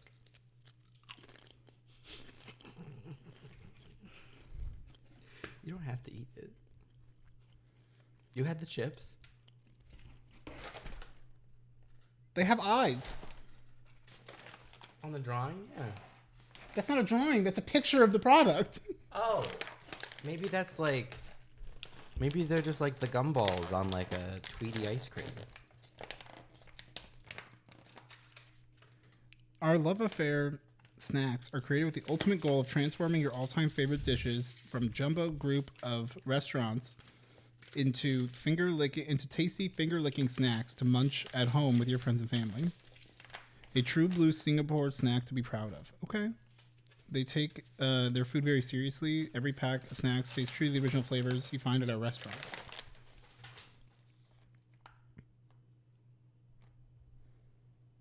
Baby squids with crispy fried fritters. I'll eat the rest of that thing. Okay, yeah. I mean, I like calamari. Yeah. But, like, not when I can, like, I don't want to see it.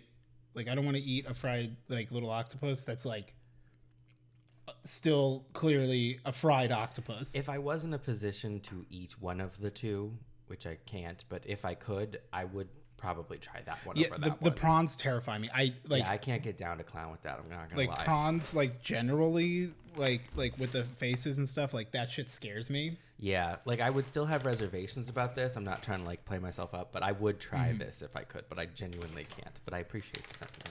Way to fall on your sword. Yeah, you're so. But like that, I would not. But also, by the same token, I'm saying like I would not try that. No, but we will get people to try it. You know who would? Jordan. Yeah. Shake well before consuming, it says.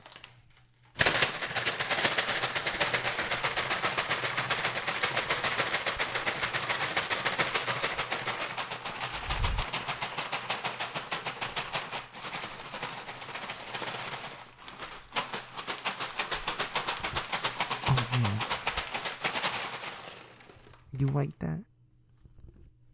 No. Oh. Oh. I smell it. Oh, wow. Was that an eyeball?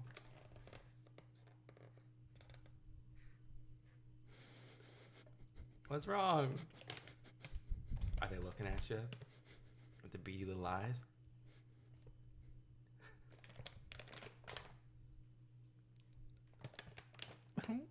I don't want to try them. Let me see. Oh, wow. Oh, wow. Wow. That's a little... Yep. What are those bigger pieces? I'm not touching them to figure it out. Like, I see the part that I'm like, that's a baby squid. And then I see the parts where I'm like, what the fuck is that? Are those just fried fritters? I think they could be. What's a fritter? Oh, that's a crispy fried fritter. It's just breaded. It's just like breading that you fry.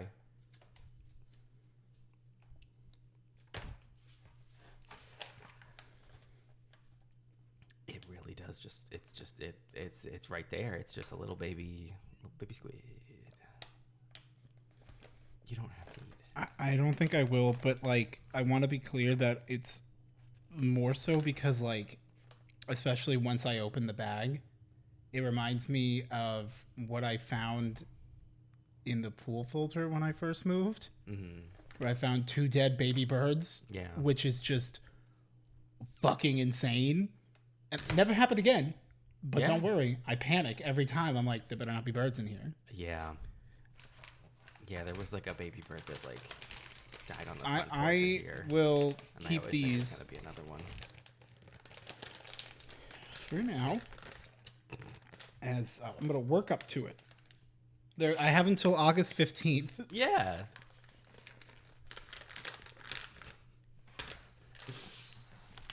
Oh my god. Right there, so I don't forget. Okay, yeah. Mm-hmm. Actually, that blocks a lot of sightline stuff, so we'll just put it.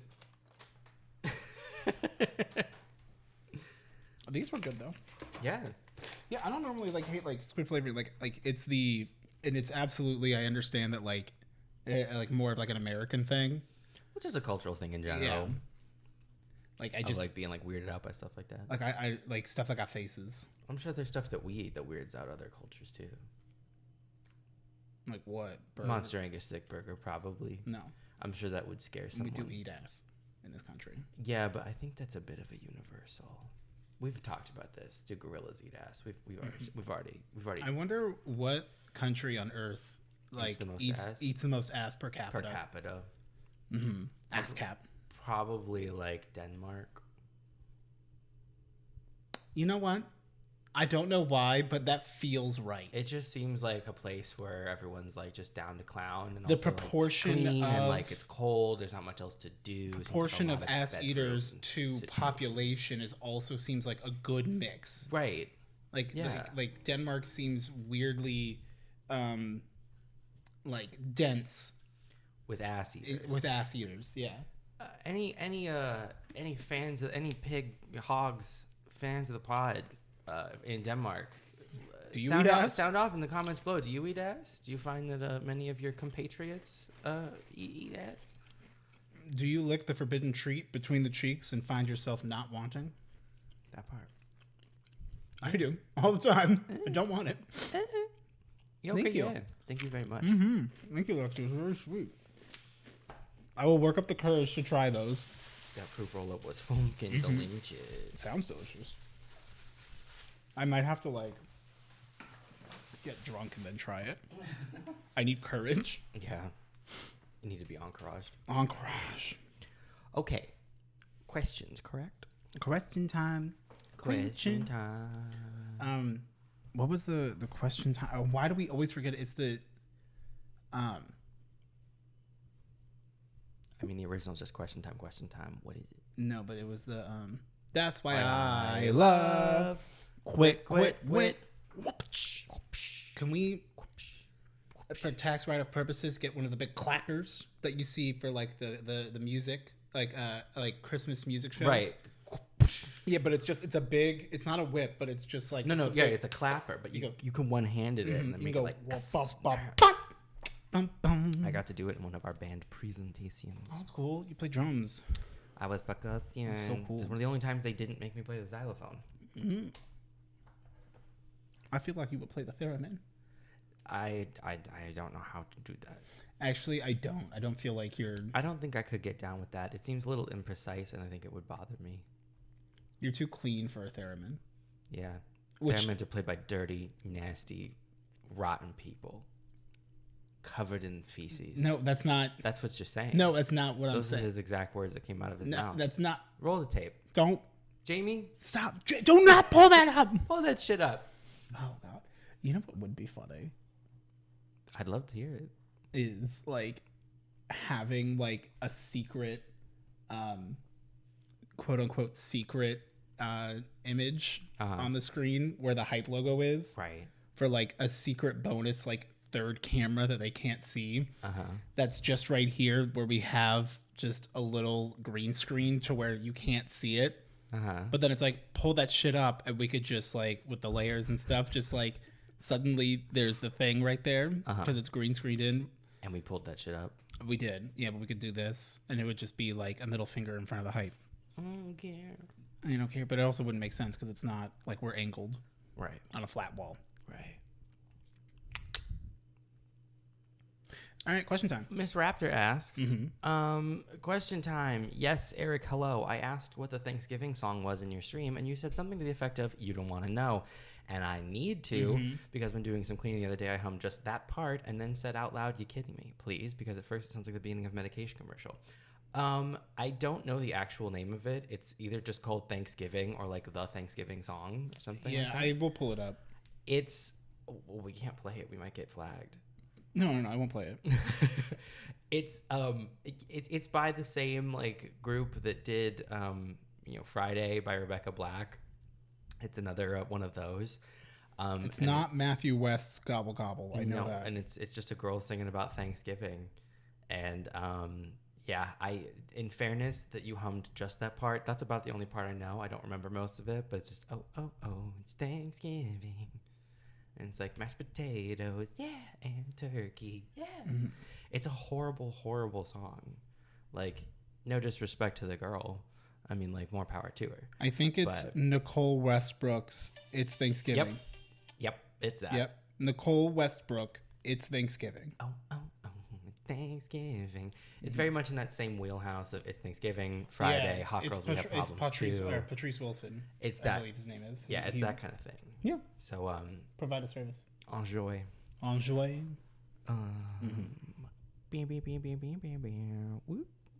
Brittany Lindau asked, question time. I don't know if you answered this already or not, but Odie, I peeped the Keyblade behind you. If you could be anyone in the Kingdom Hearts universe, Organization 13 included, who would you choose?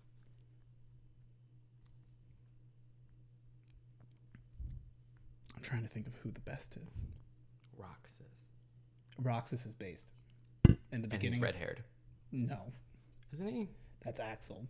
Axel is the hot one that everyone... Friend. Yeah. His not very boyfriend. Close friend. Mm-hmm. Mm-hmm. Found clutching each other in Pompeii. No. No, he's hanging out he's hanging out in Sora's heart. Just chilling. Aren't we all? Yeah, a little bit. Oh, wait, I'd want to be Aqua. Ooh, or Terra. Aqua because she's gorgeous, and I would love to just be a hot girl for, like, any amount of time. Yeah. And Terra because he's, like, big and strong. Like, that's it. That's his whole character is, like, he gets is he tempted by the darkness? Yeah. And then he loses his body, and that's why you in Kingdom Hearts 2, Kingdom Hearts 2 Final Mix, if you do everything, there's a secret ultra mega final boss fight.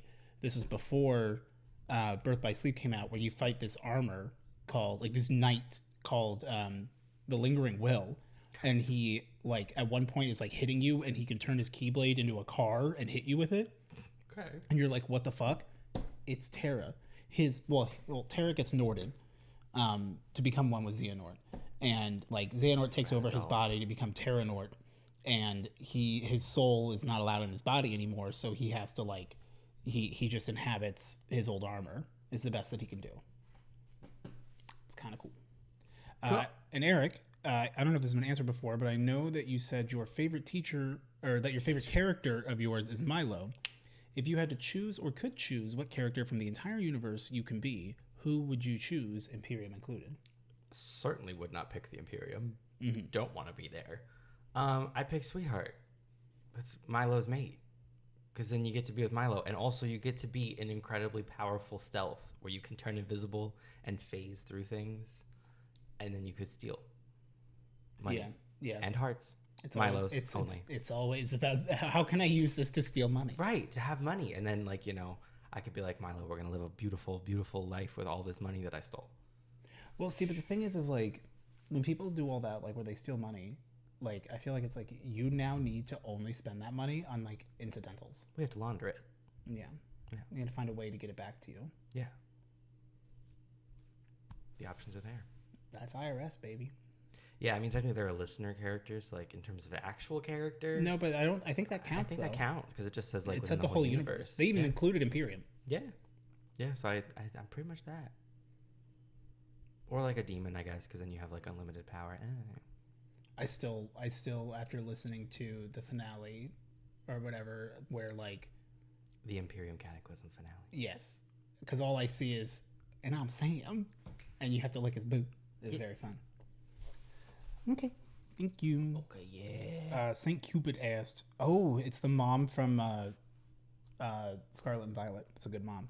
Question time. For both of you guys, what's your favorite piece of clothing to shop for? Some people are really into shoes, accessories. Have there been any pieces of clothing you've had your eye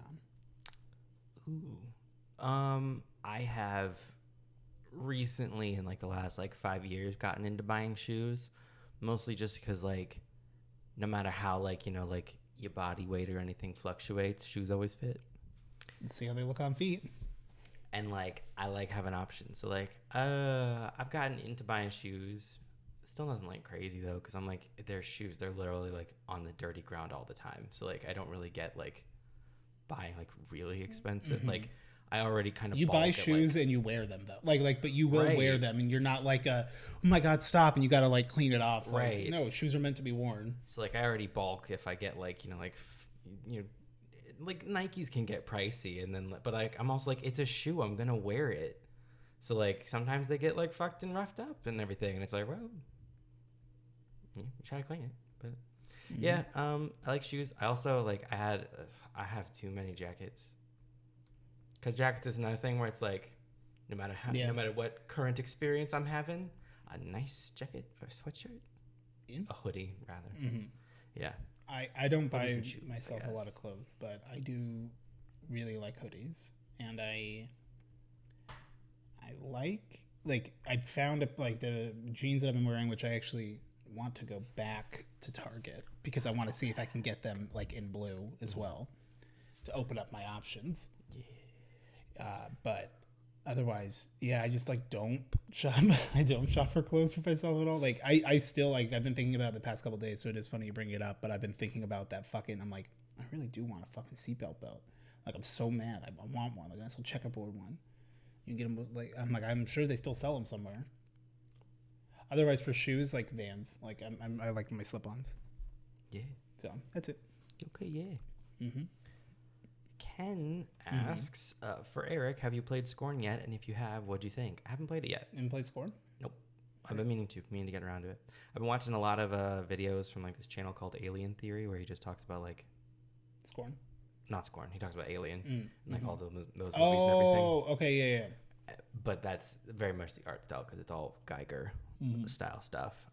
But yeah, I haven't. I don't know who that is, but okay. So I'm assuming same person, so you're good. He's an artist who, his art inspired the shape of like the alien from Alien and everything, and like that whole like art style of like kind of like biomechanoid, fairly sexualized kind of stuff. Like that's all his art style kind of a thing. Okay. Because Scorn's the one that Brandon keeps telling you to play, right? Yeah, Scorn is double mean. Scorn is the joke one, yeah. But I've been meaning to play it, but I haven't yet. Okay. For Odie, are you thinking about getting any new tattoos? If so, do you want color or black and gray? I do. Like, I've taken a break since October. I need to put something here and then like work on like the color and everything for it. I just like, I needed to like cancel my last appointment because I was in Colorado for the MCR show, and I just haven't made an appointment to go back. So, I need to. I think about it like every other morning when I'm like, I put my like, lotion up, and I'm like, I need to make sure I make an appointment soon. And I started thinking that back in like November. It'd be like that sometimes. It do be like that sometimes. Okay, yeah. Oh boy. Okay. Do you wanna read this? You want me to read it? Your choice. I can read it. Okay. All right. Emperor's Arcana. Question time. Eric and Odie, the journey continues as the Page of Cups smiles wide, looking from the storyteller to the muse, back to the both of you. I get to join you guys on your adventure? Wow. I've always wanted to go on an adventure with a friend. I've hit the jackpot. I get to join not one friend, but two. Walking closer to you, the page trips over their own feet. Oh no, my balance. Luckily for the page, Odie, albeit unwillingly, catches them before they land face first onto the floor. Thanks. I promise I'm not always this clumsy. Ever since I lost Jerry again, I feel I've been cursed. That's the stupid fish, isn't it? His Jerry. Dude, we could just go to Petco like on the way. Like this is already a lot of work, and we just said that he could join us. Like, I'm having to like I don't see where the benefits. You're having buyer's regret. A little bit. Buyer's remorse, rather. The storyteller watches the spectacle in front of them, asking curiously, "My dear Page, who is this Jerry you speak of?" Jerry is my fish. He's the source of my magic and usually lives in my chalice. The problem is, Jerry has been going through a rather rebellious stage, wanting to explore other chalices in the kingdom, if you will. If you will. When I last checked up on him, Jerry wasn't in my chalice. Is he fucking this fish? I hope not. Also, the last I checked on him, like when you looked into your cup, You're holding your cup in such a way that the fish won't like tip. Like clearly, you're not a real adventurer. Also, how well? I guess the fish is magic, so he could just. Whoop, whoop. Yeah. I haven't seen him since. My magic has been waning. I can still use my abilities, but without Jerry, my source, my chalice will run on empty. I want to be useful to my new friends. The page sighs heavily. Mm-hmm.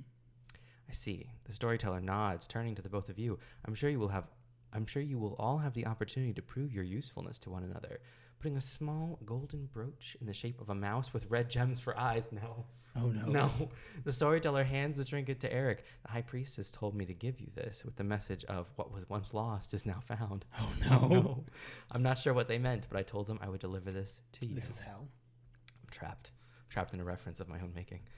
Me agreed to something that I immediately regretted. You, the past. The muse arches a brow. That reminds me. What did you tell the Hierophant? They haven't come back. Wearing a devious expression, the storyteller holds the muse close, placing a kiss on the lips. A little kiss on the lips. Kiss on the lips. We could discuss the details later in the post-ceremony chambers. If you guys want to see the version of kissing the mic without the text box, you have to subscribe on Patreon. Yeah. Subscribe on Patreon, we also cut that part out. Mm-hmm. That part. That part.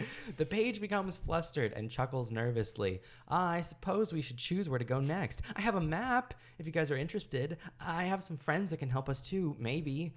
Pulling out the map from their bag, they show you the different kingdoms to travel to. I don't know how I made that noise. It was a noise. It was a...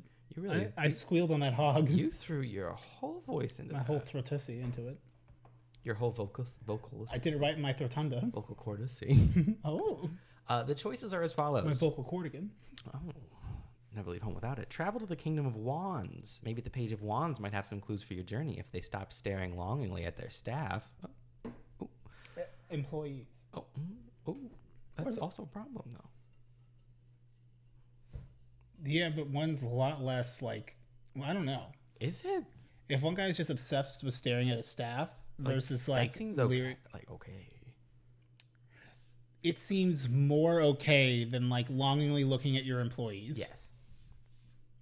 But it's not okay in either way. Like either way, you're being. Oh, weird. so you hate on people who like having toys? Interesting. No. That's what you said. If all those you are the words that came out of your mouth. If you're at work in front of your staff and all you're doing Didn't say he was at work.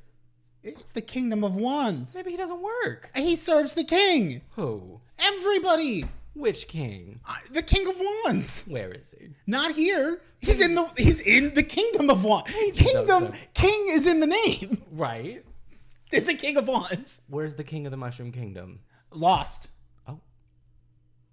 Where's the queen? Oh, actually, I think it's... Why won't Princess Peach step up to the plate? I think it's because... The king's been gone. There is no king, and Peach got him killed. There wasn't the comics. And Peach herself isn't even the original Peach, but rather whenever a new like queen bee, a new princess needs to be made, the toads she takes on the queen morph. Yes, like the toads, much like how bees, like there's like the queen bee, like the hive, and you just have to like fucking die until like hopefully an heir is made. Right. Like Peach is just getting like the mushroom train ran on her by all the toads. Right. Ah! Like, you know, I'm coming, and then. Yep. And then the larvae pupate into a Princess Peach. Travel to the Kingdom of Swords. Perhaps the Page of Swords might enlighten the party with some useful information. Travel to the Kingdom of Pentacles. The Page of Pentacles might have some interesting wares for sale. Travel to the Kingdom of Cups. Look for Jerry and help the Page of Cups get their source of magic back. I feel like this is one of those things where he's like secretly OP. Mm-hmm. So maybe we should prioritize getting him this. Yeah, but do you know what would be funnier? Right. Is if we decided to kowtow to this thing. Right. And then either one, he's the villain. Right, of course. Classic. And we made him powerful by reuniting him with Jerry. Classic bait and switch. Or Jerry becomes the villain. Or Jerry is the villain. Right. She might as well be. It's Jerry's fault we're in this fucking problem. You're right. Well, I mean, you caught him, the Page, when he fell. I should have dropped him. You're fine, Paige. like, again, conversation happening directly in front of him. He's fine.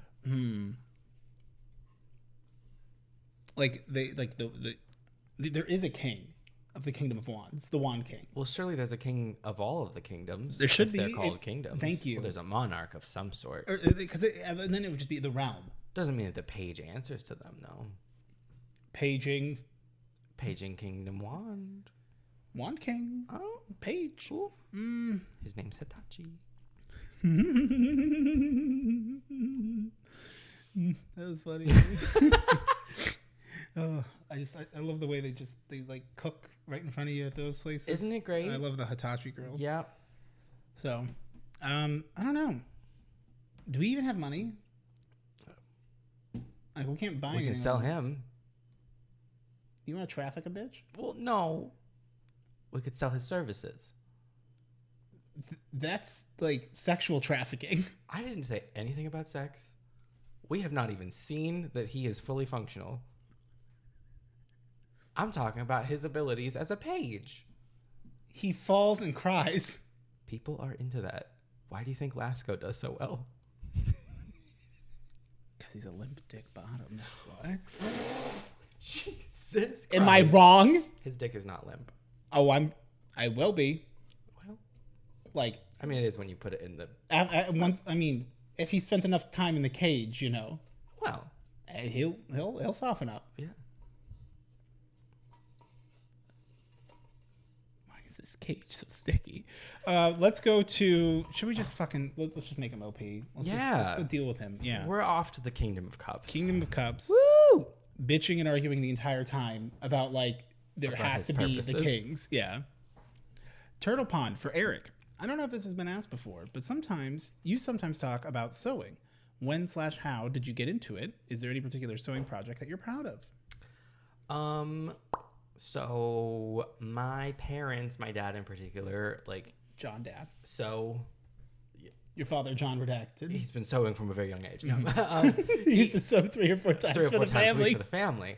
No, but like, my dad learned how to sew from his mom primarily for the purposes of like doing car interiors, actually, of all things. That's like nothing has felt more true about your dad than that. How could it not? But yes, like that's why he like kind of like learned. But then of course like those skills apply to lots of things. Like he knows how to just like sew in general. And so he taught me. And my mom knows how to sew as well, but she doesn't do it as often.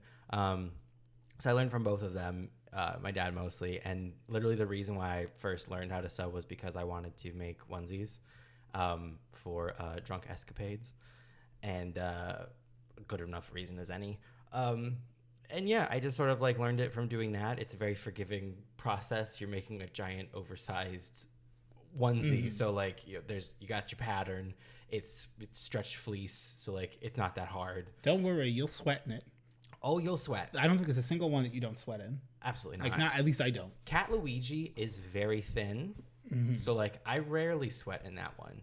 But then I wore that one in too many of our drunk escapades, so it was like the dirtiest one. Because I was also scared to wash it too often because it was so thin, and when I would wash it, it would tear apart, and I'd have to resew it. Oh no! But anyway, is there a particular sewing project that I'm proud of? A lot of the onesies turned out really cool. I fucking love the Gyarados one. That was really cool. The shiny Gyarados, because like it has like the whole mouth and it has like the little tassel, like his little like whiskers and everything. And it got like the shoulder pieces. The PD Piranha one is also really good.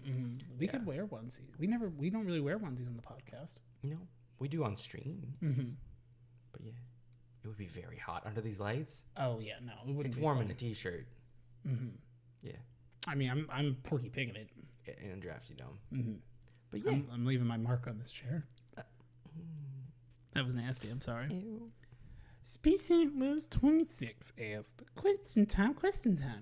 Have you ever gotten to go to an aquarium? If so, what is your favorite animal? If not, what would you like to see? Yes, short. Yes, I have been, to an aquarium. That's where we got the penguin pictures. Oh, yeah, that's right. With the brother-in-law and the penguin. What was my favorite animal? I don't know if they had sharks at that one. They had manta rays. Those were really cool. Those are sick. Those were really cool. What would I like to see? The Titanic. They could put that in an aquarium. Yeah, it's free. It's underwater. That's an aquarium. It's not. I mean, it's not going anywhere. Right. It's for use. For use. Yeah, Titanic. it's been down there long enough. It's for use. Yeah, it's Creative Commons. Yeah. The copyright ran out. Anyone can have it. Oh, is that really? No. Oh. Actually, there are like rules about like wrecks, and if they've been like a wreck long enough, like it becomes like finders like rights kind of a thing. Yeah, I don't know all the details though, but that I know that is a thing. Because then people argue over like, you know, like, well, if you found like a shipwreck, like, does it go back to the original company? Do you get it? Like, do they get a cut? Do you get it? How does it? Well, there's if you rules. report it, right? You don't even have to. Yeah, there's rules. But if about you all don't, that. you're a pirate, and that's kind of based. Yar har fiddle dee dee. Yo yo ho ho ho, yo ho ho, yo ho ho ho. That's from One Piece. Oh, that's the song that Brooke sings. Okay. When all of his friends died. Oh. A lovely shanty for when the fam dies. Brooke is a skeleton man. We love to see it. And he's not a living skeleton. He's a real dude who died. Okay. So he ate a very special devil fruit that gave him a devil fruit power, where he went into this area where it's like the Bermuda Triangle of sorts, right, in the One Piece world. Yep. And it's in the Thriller Bark arc. He shows up. He's skeleton man. Got like big afro. He's a musician. He's very fun. Like Luffy sees the skeleton man and he goes, "Do you want to join my crew?" And he goes, "Yes." Oh. Like right away, from what I've heard. And it's like, okay, cool. What's up? And he goes, "Yeah, not a problem." He goes, "Only thing is, we got to get my shadow," and because he can't leave without a shadow, otherwise he'll turn to dust. Because it was taken from him. Of course. So he runs across the water when the other dude shows up. But his whole thing is that his power of his fruit allowed him to come back to life one time after dying. Okay. So when everybody on his ship died and they sang a song, the yo ho ho yo like ho ho ho, yeah, like it was a very good thing. Blah blah blah. He wanted to come back to life, but his spirit couldn't find his body because of all the mist in the area. Okay. So by the time he did get back to his body, all of his like muscle and flesh had fallen off. So now he's just a skeleton, but like he's not. But he has undead hair. Because his locks were like so strong and so big they were like in his skull. Like they explain it. Got it. Okay. Yeah. And so like, and he's bitching his shit. He's cool as fuck. Cool. And he's friends with Laboon the whale. And that's the only thing I want to see in One Piece is I want to see Laboon the whale and Brooke get back together and hang out. Laboon was the whale that was trying to kill himself by like trying to like bash his own head into Reverse Mountain to get to the other side where Raftail is, or Raftail is the end of the Red Line, because Brooke and all of his friends said that we're going to go sail to the end of the Grand Line and then I'm going to come back and tell you. And then Luffy's like, I'm going to do that, so don't be depressed and keep trying to kill yourself, Laboon. I'll go find your friend. And then Brooke's the friend. And Tony Chopper is part of the gang. Anyway. Ash Rempel asks, while growing up, what was your career choice that you thought you would go into? Psychology, I want to say, I think. When I was growing up, for quite a long time, I wanted to design ships, actually, because of my obsession with ships the Titanic. That don't sink? Yeah. Are they all derivative of the Titanic? Well, yeah, and then I was told, you know, that like you can't just like make a new Titanic, right? Which is also funny because then they did, although then they got canceled because of, you know, the Panini. But they were literally going to make like, you know, a new fancy version of the Titanic. But I was told, people, you can't do that. So like, and then I was like, oh, well, if I can't just remake the Titanic, then like, I don't want to design ships anymore. I'll be an accountant. Other little kids are like, I want to be a firefighter. I want to be a flight attendant. And I was like, I want to be an accountant. Mm-hmm. I decided at a young age that like my job didn't have to make me happy. Yes. And I was okay with that. I was like, I'm good with numbers and that's lucrative and it feels like a job where I can put it away at the end of the day. So I was like, I want to be an accountant. It's not what happened, but I did end up in finance. Yeah. Well, people do that shit all the, like people like older generations like our parents and stuff. It's always like, you want to like, you know, work a job you love and you'll never work a day in your life. That is not true. Monetizing your hobbies also can make you not enjoy ruin the hobby if you're not careful. Yeah, it's all within reason. And my personal belief has always been, if I'm going to work a job you tolerate. Mm-hmm. Like the level of bullshit versus the pay and energy needs to come out to where you can just turn off at the end of the day and go home and do your other shit. Yeah. And it doesn't leave you too drained to do things you want to do. Make you happy. That's the big one. Yeah. Wait, this is recording our audio, right? Yeah. Okay. It's down here. Okay, cool. Why is that mic aux one there? That's weird. We could probably hide it, but whatever. From one of the other ones. Oh, it's the webcams. Yeah. Okay. Did you think you'd be doing what you're doing now? I apologize for that. No. Absolutely not. Although part of me as a kid at one point was like, man, I wish I could play video games as a real job. But I don't know if I necessarily do that. It's more than that. I mean, like, I hated my voice pretty much since I was, like, aware of what it sounded like. So, no, that was not what I thought I'd be doing. In terms of my real job, like, yeah, I could have seen myself doing it. But, like, it still wasn't, you know, like, yeah, it's not an accountant. Yeah. So. An accountant for the Titanic. Yeah. Okay, yeah. Yeah, okay. Steph OS7 asked, how much to buy ad time on this premium level content stream? $4.20 a second. Oh. Mm-hmm. Because fast. We don't measure in quarter seconds. We round up. Sorry. Which means they always have 0 minutes. Yes. Chaotic Redhead. Quentin. Odie, which color deck / commander are you currently using for Magic the Gathering?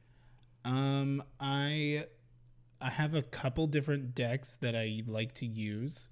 I have a black-blue ninja deck that my buddy also like severely upgraded in a good way, but it is Yuriko, the Tiger Shadow, I believe. It's a ninja, like ninjutsu, commander ninjutsu, so you can cheat out the tax to like keep playing your commander over and over. And whenever a ninja deals damage to somebody, it like you draw a card, and as long as she also hits unblocked, then like however the card costs, everyone takes damage to that except you. It's a great way to like speed kill tables if you can get like good shit. And then I have a white equipment deck with Nahiri. I forget which Nahiri it is, but it's the one where she can make the really like the indestructible weapon, and it's just a bunch of equipment and a little bit of white weenies. It's a good time. And then I have a Kozilek, the Butcher of Truth, I believe, deck where it's just a Voltron. So, Eric, did any of the boys in the Redacted verse have different names before you settled on their names as they are now? Any that you can share? Yes. I've mentioned a couple of these before, but David's name was actually originally Ollie. Well, it was originally Oliver, and so like the David Davy like haha thing was Oliver Ollie, and I was like, that's not a good fit. So then I ended up flipping it, and Ollie got his name and David got his name.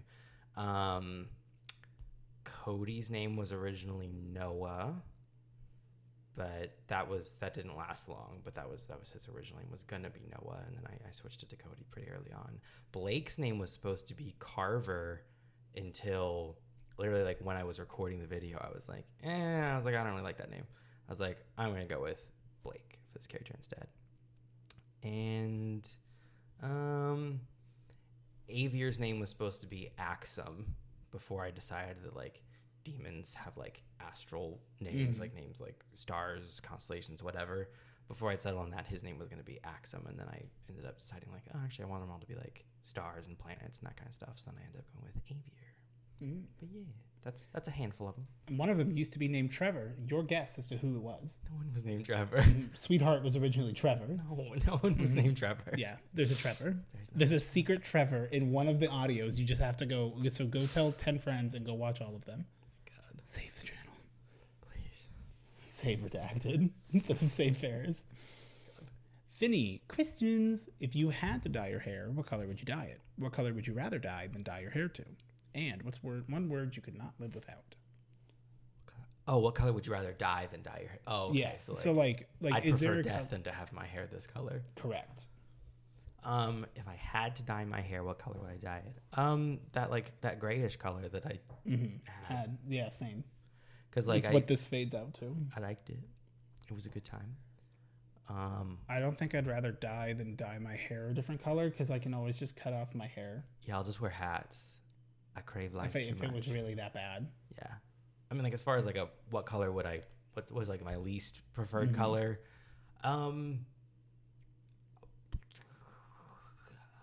Piss yellow? Probably, maybe? Like, a piss yellow or, like, a bright Highlighter. orange or something. Like, something, like... Orange. Yeah. Maybe something like that. Or, like, a nasty baby shit green, sort of. Yeah, that, like, poopy color that, like, your hair can turn when, like, there was color, and then, like, it's mostly faded, but then it's, like... There's these weird splotches, and it's, like, what's happening? Yeah. One word you cannot live without. Pussy.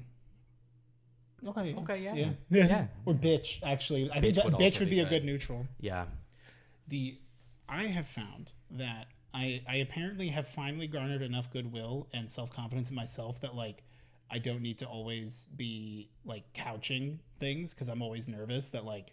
Right. I'm like... taking the wrong... I'm like, guys, like, I want you to know that, like, if I'm saying bitch, like, it's, like, in a drag race sense. Like, as the... I have an update for you, too, now that I'm thinking about it. Okay. But I'm like, yeah, like, come on. I'm like, oh, you fucking little bitch. Yeah. Like, because I'm like, I don't want to, like, directly call someone, like, a bitch. Right. Like, I mean, there's a tone difference. But I realized, because I'm like, every necromorph is a little bitch that tries to come and fight me, because that's what they're doing. They're being little bitches. Yeah. I was trying to remember last week or the week before what it was that was, like, more or less the same. The equivalent to me of what it must be like to, like, the level of relief to, like, come out of the closet. And, like, for me, I remembered it was when I discovered the full functionality of the Nintendo DS and it stamped it. When I opened it, you know, I put the DS in LGBTQIA+. It's in the plus, as memes have now been made on my Discord. Got it. Okay. And so I think I personally think it's great. Yeah. I love to be included. Yeah. Sometimes you got to carve your own path. Listen, sometimes you got to make your own seat at the table. And now I kind of want to make, like, for Pride Month merch, LGBTQIA DS+. DS+. Mm-hmm. DS Lite. Well. Yeah. Rachel, maybe. Coincidence time. What's your current listen to it 500 times in a row until you're sick of it song? I am always looking for music recommendations. My most recent one is This Hell by Rina Suriyama. I don't want to say her last name. Where is it? My most recent one was... Rina Sawayama, sorry. Ooh. Yeah. That song, I listened to it far too many times. It was the What the Hell Helltaker cover, or Helltaker song by, like, Oreo and some other people on YouTube. And then also most recently has been English's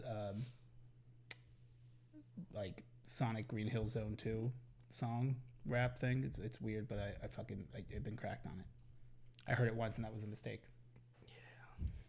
Yeah. Do you remember the first time you swore? I grew up in a house where cursing was heavily frowned upon and have a very distinct memory of the first time I said fuck in a room by myself. I felt like my mother was just going to appear out of nowhere and smack me.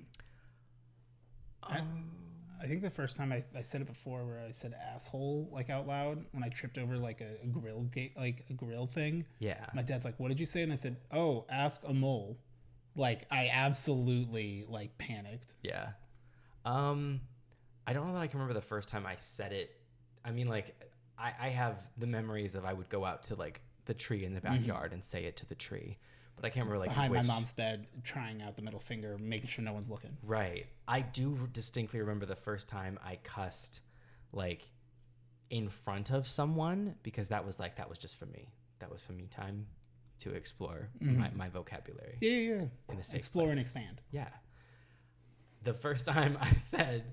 your little private time to explore and expand. You know, the size of a shower train. I said, fuck, to Brandon. Brandon was the first person that, like, I said fuck to.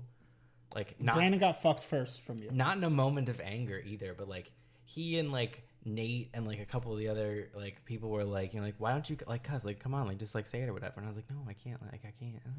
I can't. Whatever. And then I specifically remember one time, like, I just, like, came up behind Brandon and I just said, fuck, like, in his ear. And then he turned, he was like, oh my God, you said it. And I was like, yeah. And then I've been trying that. And then I lost it and I went downhill from there. And I've been a potty mouth ever since. Yeah, just a little bit. Yeah. I saw the way you tensed when I said that name. I don't like his name. I don't. Yeah. I have an enemy. I saw what happened. You have unearthed a forbidden memory of an enemy that I have had. Yeah. An enemy whom I think I have only met one time. Probably. And I was drunk, and I did tell him, I want you to know that I've hated you, but I think you're cool. But like I've only hated you as a meme. Right. Like I think you're a normal person. You're just a dude that's totally fine. Yeah. But like this, it was the other friend. Yeah. It was this weird quasi bonus friend who like you guys didn't even hang out with all that much anymore. I don't think at all. No, I hadn't seen him since Brandon didn't. I hadn't seen him since 6th grade. It's like anytime like Jordan talks about like the chaunch. Right. I'm just like, oh yeah, okay. Yeah. But like whatever. I'm like, do we have a name? We don't have a name for our group, our gang. No, we're just us. Anytime I think like, what is our group's name? I just think of Old Apartment, and it's that girl is a real round pizza. That is the name of my group of friends. Is that moment. My thing is that like I feel like if your group of friends has a name, then that probably means you have more than one group of friends. And I've never had that, so like it's just those are my friends. Mm-hmm. Like I don't. Well, no, now you haven't because it's like you have Discord friends. I guess. Yeah. They're just real. They're just friends. You don't categorize them. Well, I don't know. I mean, like there's like the real life friends, and I guess the internet friends. Nowadays, I guess that's a thing. Yeah. Well, now I feel bad because I'm like I do have groups. I'm like my D&D friends, which would get mad when There's I'm like. There's nothing wrong with that. I'm just like, saying I've just never really had that many different like I don't have social many circles. Like separate circles. I think that's a better way to do it. It's not necessarily a group of friends. It's like a circle. Right. Because I mean, even within our group of friends, like there are like circles. Like there's like you, me, Brandon, and Taylor, and it's like there's a lot of configurations. Bump it out a little bit, right? And then like you start to like loop in the Jordan, the Jasons, Jessicas of the world and such. And that like in the system but outer orbit. Mm-hmm. Yeah. Yeah, Lauren would get really mad. Sometimes he'd be like, or not like mad, but like I could tell like it bothered him. He's like, "How come you call us your D&D friends, not just your friends?" And I'm like, "Oh, like, no. It's not like a ranking system by any means. It's like, no. I'm hanging out with friends today, but like." Like the ones that I'm playing D&D with. I'm hanging out with my D&D friends. It's like, oh, okay, cool. Because like, you could then just go, okay, I know a concept of what's probably happening. I know what's happening, and also I could know roughly who he's talking about. You know, based like without having to go. Oh, I'm hanging out with this person, and this person, and this person, and this person, and yeah, I'm not gonna do it. Bitch. Glitter asked. Yeah, I love Glitter. She's very fun. They're very fun. Okay, since apparently y'all are Dippin' Dots haters, even though the Dippin' Dots offers nothing less than the most delightful mouthfeel experience, is your mouth numb? Do you not feel cold? What's your go-to pick for ice cream truck treats? Obviously not you, Glitter. You Dippin' Dots. Who goes to an ice cream truck? Trash bag. Like you think my mom would let me go to an ice cream truck? I was raised on Law and Order and like ID. The only thing I ever want to do is just spoon the eyes out of the SpongeBob ones. I was going to get attacked at every single moment. They're never good at all. You just keep licking and it's not good. The Sonic one always looks like shit. Like, and you never get the ones that you want. You get the one that looks cool, and they just are bad. But like you can fucking hear it. It just goes, it goes, it goes, it goes, and you hear it, and it's always like uncomfortable. And who the fuck has cash anymore? It's 2023, right? Exactly. I get it, and you're right. Yeah. Yeah. All right, next one, Rebecca. Next. That was a really fun bit. That was a good bit. That'd be fun to listen to. Also, if you go to Dairy Queen, the Heath Brownie Cupfection. Ooh. So good. That sounds tasty. So good. Anyway. Rebecca. Rebecca. Quick wit. What is something you recently realized you can't believe you didn't realize earlier? The Nintendo DS. That part. And then my birthday is the same day I was born. Oh, I bought chopsticks because I found out that you can eat chips with chopsticks. Oh yeah, not get. And my dad was like, "What the fuck are you doing?" Or my sister asked me, "What are you doing?" Oh, and to I'm not like, get the Grumpy Grumpies. Yeah, and I'm like, no, you get no grease. Yeah, your hands are free. And she goes, "They're hard," and I'm like, "Yeah, you got to learn."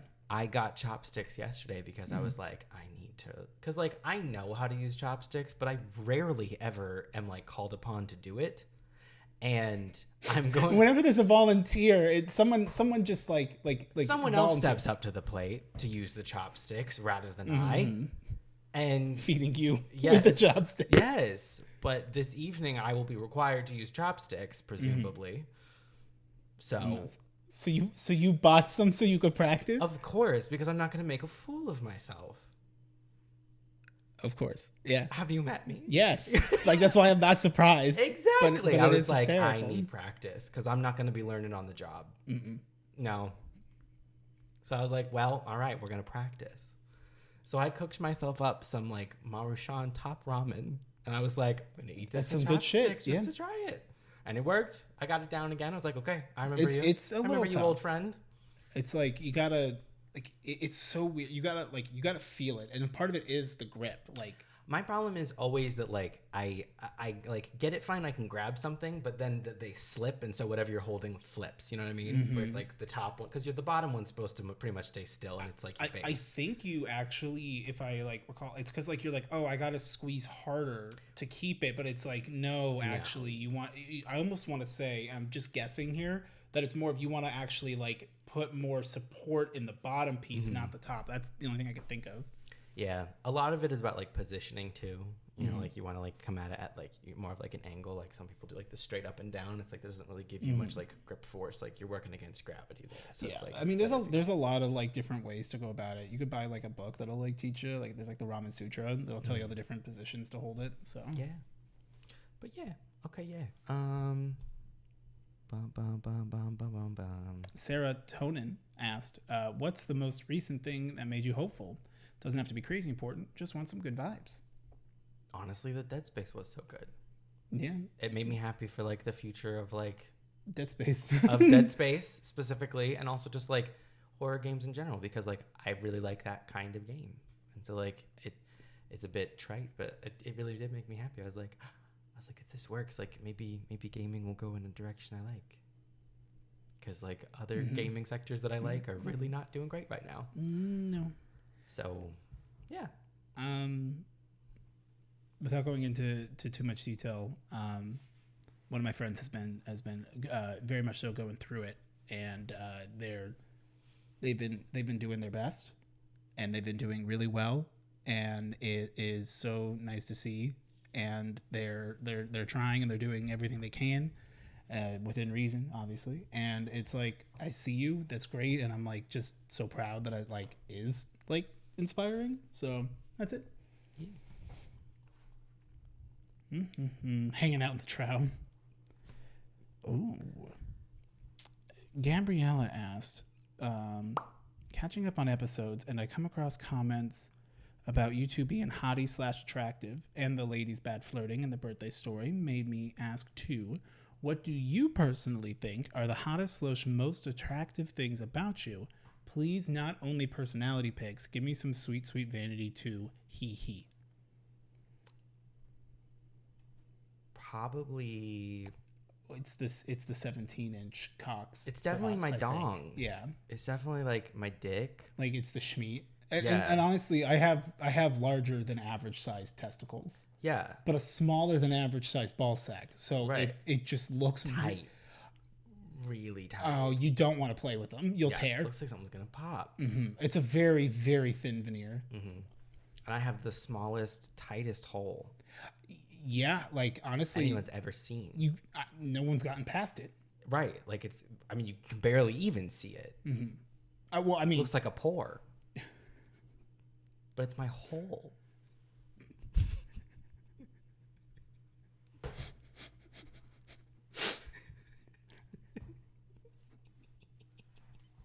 they call me redacted because it's like a spider when I poop spinning a web. Because the hole is so small.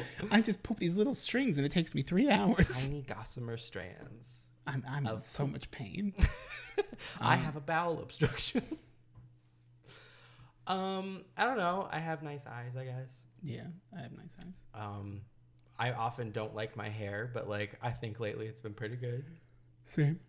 I hate your hair. I hate your style. I think my face is pretty cool. Yeah. Yeah. I don't know. I don't like such questions. Also, I don't want. I'm funny. I'm hot. No personality. They said not just personality. Right. So I opened with the great things, like my Also, dick and my hole. I'm real sorry that And like now I get to talk about how you expected to ask us. Fine, we can't do personality. Okay, yeah, it's our massive schmeat. It's my sexual organs.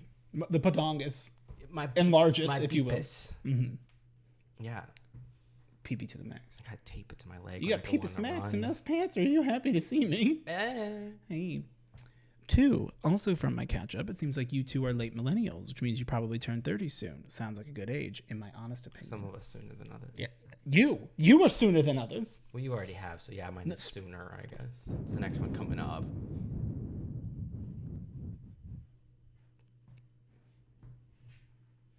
You know, sometimes. I'd love to know sometimes. Yeah. Sometimes you say things, and they hurt. They hurt a little bit, I'll be honest. And I don't know how to approach you about it. Yeah. And I feel like you know that, and that makes this worse. Yeah. Why? I only ever joke that you're just 1 year older than you are, though. That's true.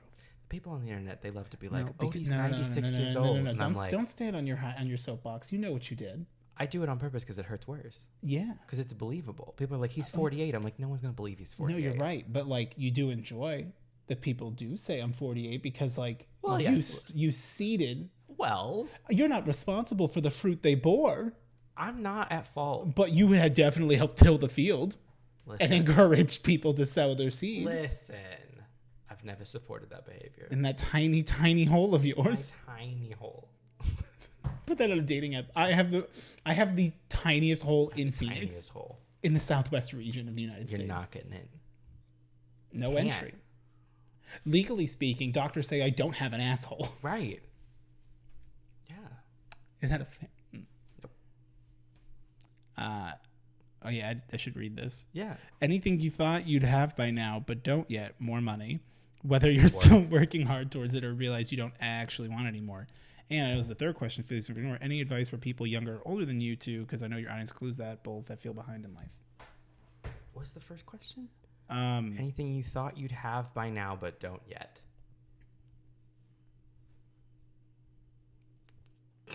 I got like a real answer that like I don't feel like talking about. Yeah, don't.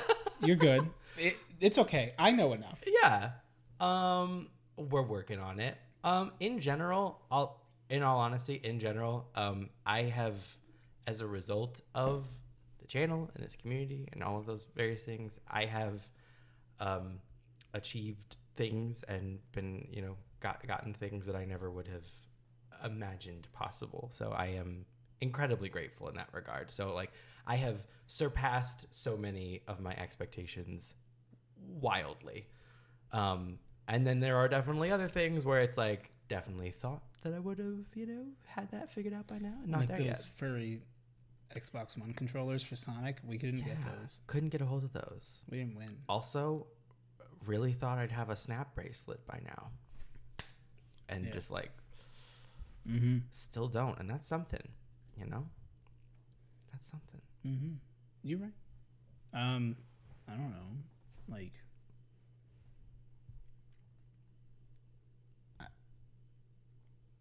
I didn't think I'd make it this far, so I never put a lot of time into thinking about it. And that's it. Mm-hmm. Advice, comparison's the thief of joy. Just do what makes you happy. Yeah. Because everyone else is just trying to do what makes them happy, and it's okay if what makes you happy and what makes someone else happy are like don't align. They almost certainly won't.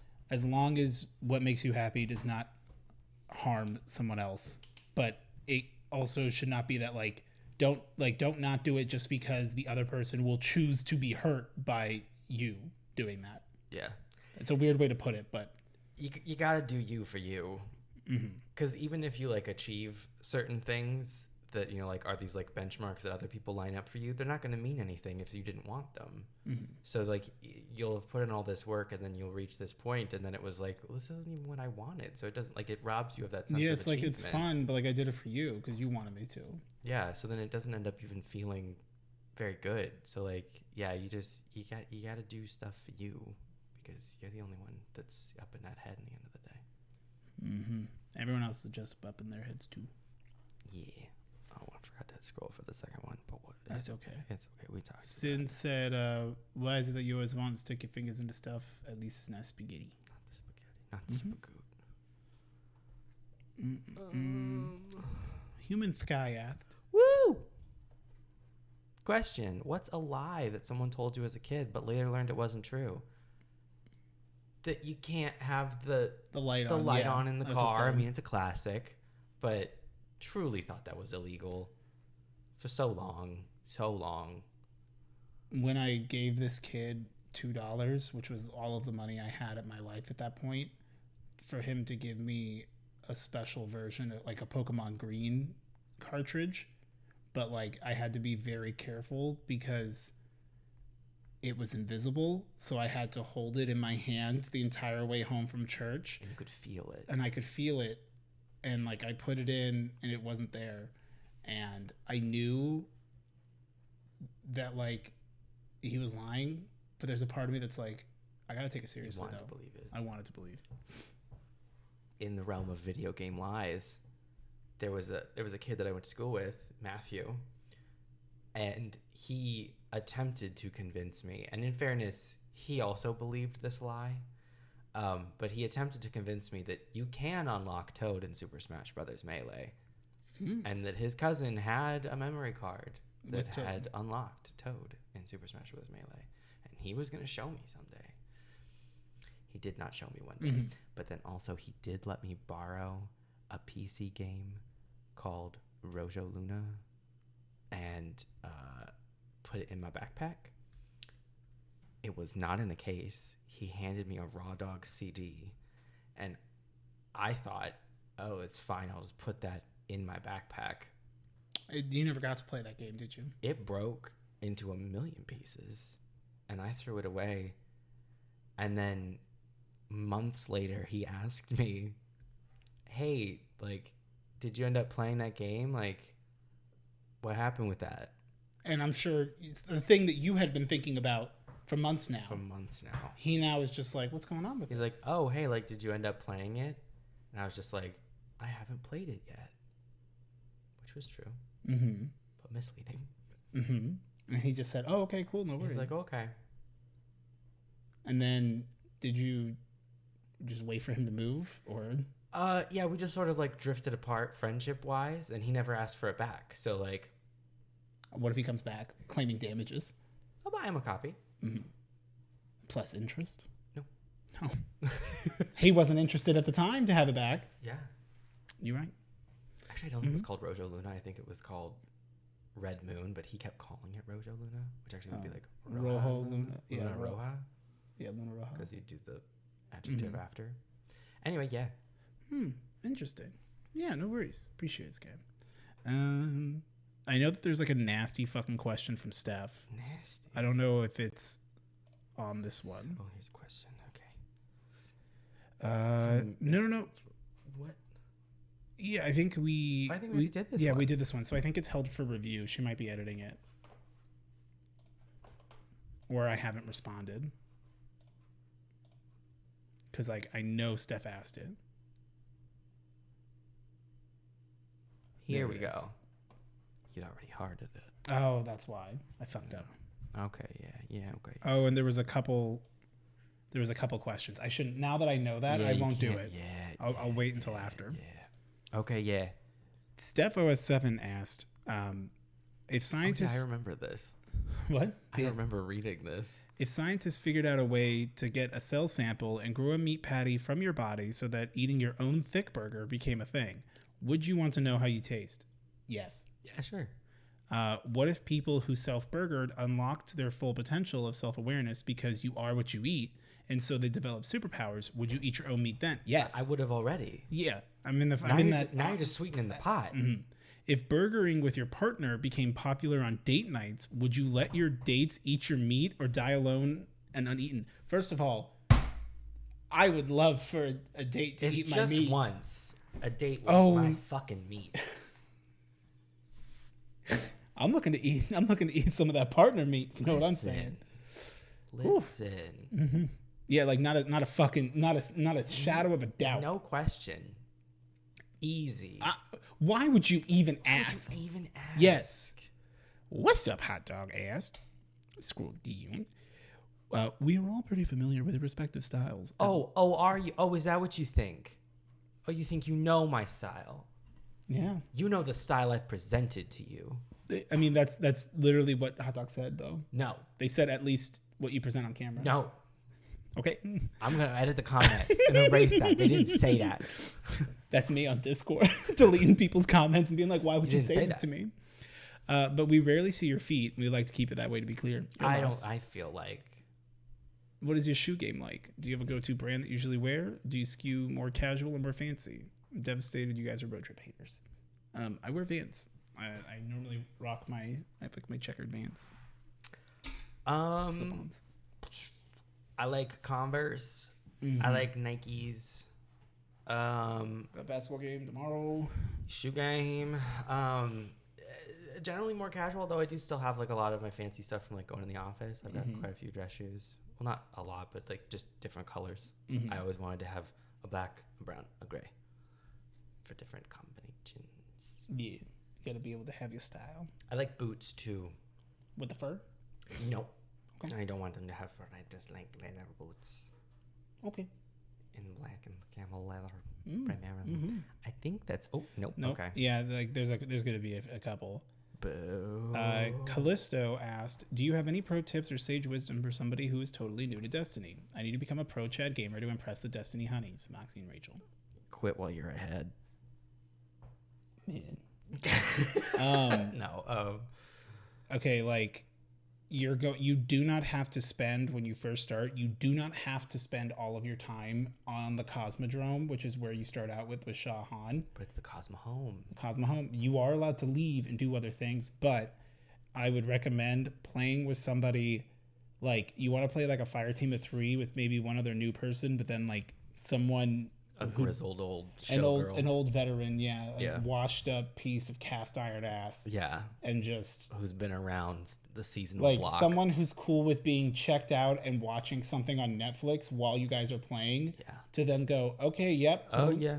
To help. Boss DPS? Okay. It's like, what do you need me to do? But like, it's not a disrespectful thing, but rather like the worst part about like Sherping new people or just trying to like help them is it's like, I don't know what is your quest. What's your play style? And then it's where's the quest, honey? I don't even know anymore because it's been so long since I did a quest. Exactly, intentionally at least. And they change every day. My advice is try every gun you get, shoot it at least a couple times on some dregs, and see if you like it, and figure out what type of guns you like. Yeah, find a good gun archetype. And then collect every exotic you can.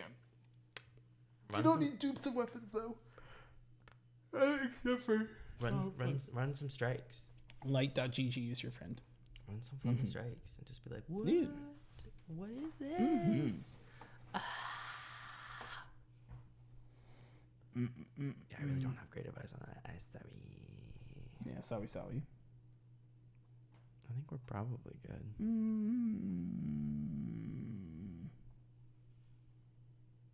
Oh, Brandon had asked if we had heard of Scorn. I'd already liked him. As a matter of fact, I had. That was the one we already did. That's it. Okay. Sick. Oh, hell yeah. Oh. Thanksgiving. Oop, Terra. Nova. Bye-bye. Great game. Great game. All right. Great game. Well, thank you so much, Lexi, for the package. And thank you guys for all your questions. Apologize. It made me look like I had a little hand. Yeah. Small hand. I got a little grabby. Yeah. Apologies. Merci Coupe. Merci de Sedan. Mercedes nuts. Mercy kill his testicles. Make sure to hit that like and subscribe button and comment if you want to enlarge the hole. Odie's left testicle is called Bob. That is Bob. Bob the testicle. Bob. And you know what my right testicle's name is? What? Yep. From Peanut Butter Baby. Yep. But also, so it's like, hey, you want some boba? Bobady's nuts. Bobady's nuts. Got him.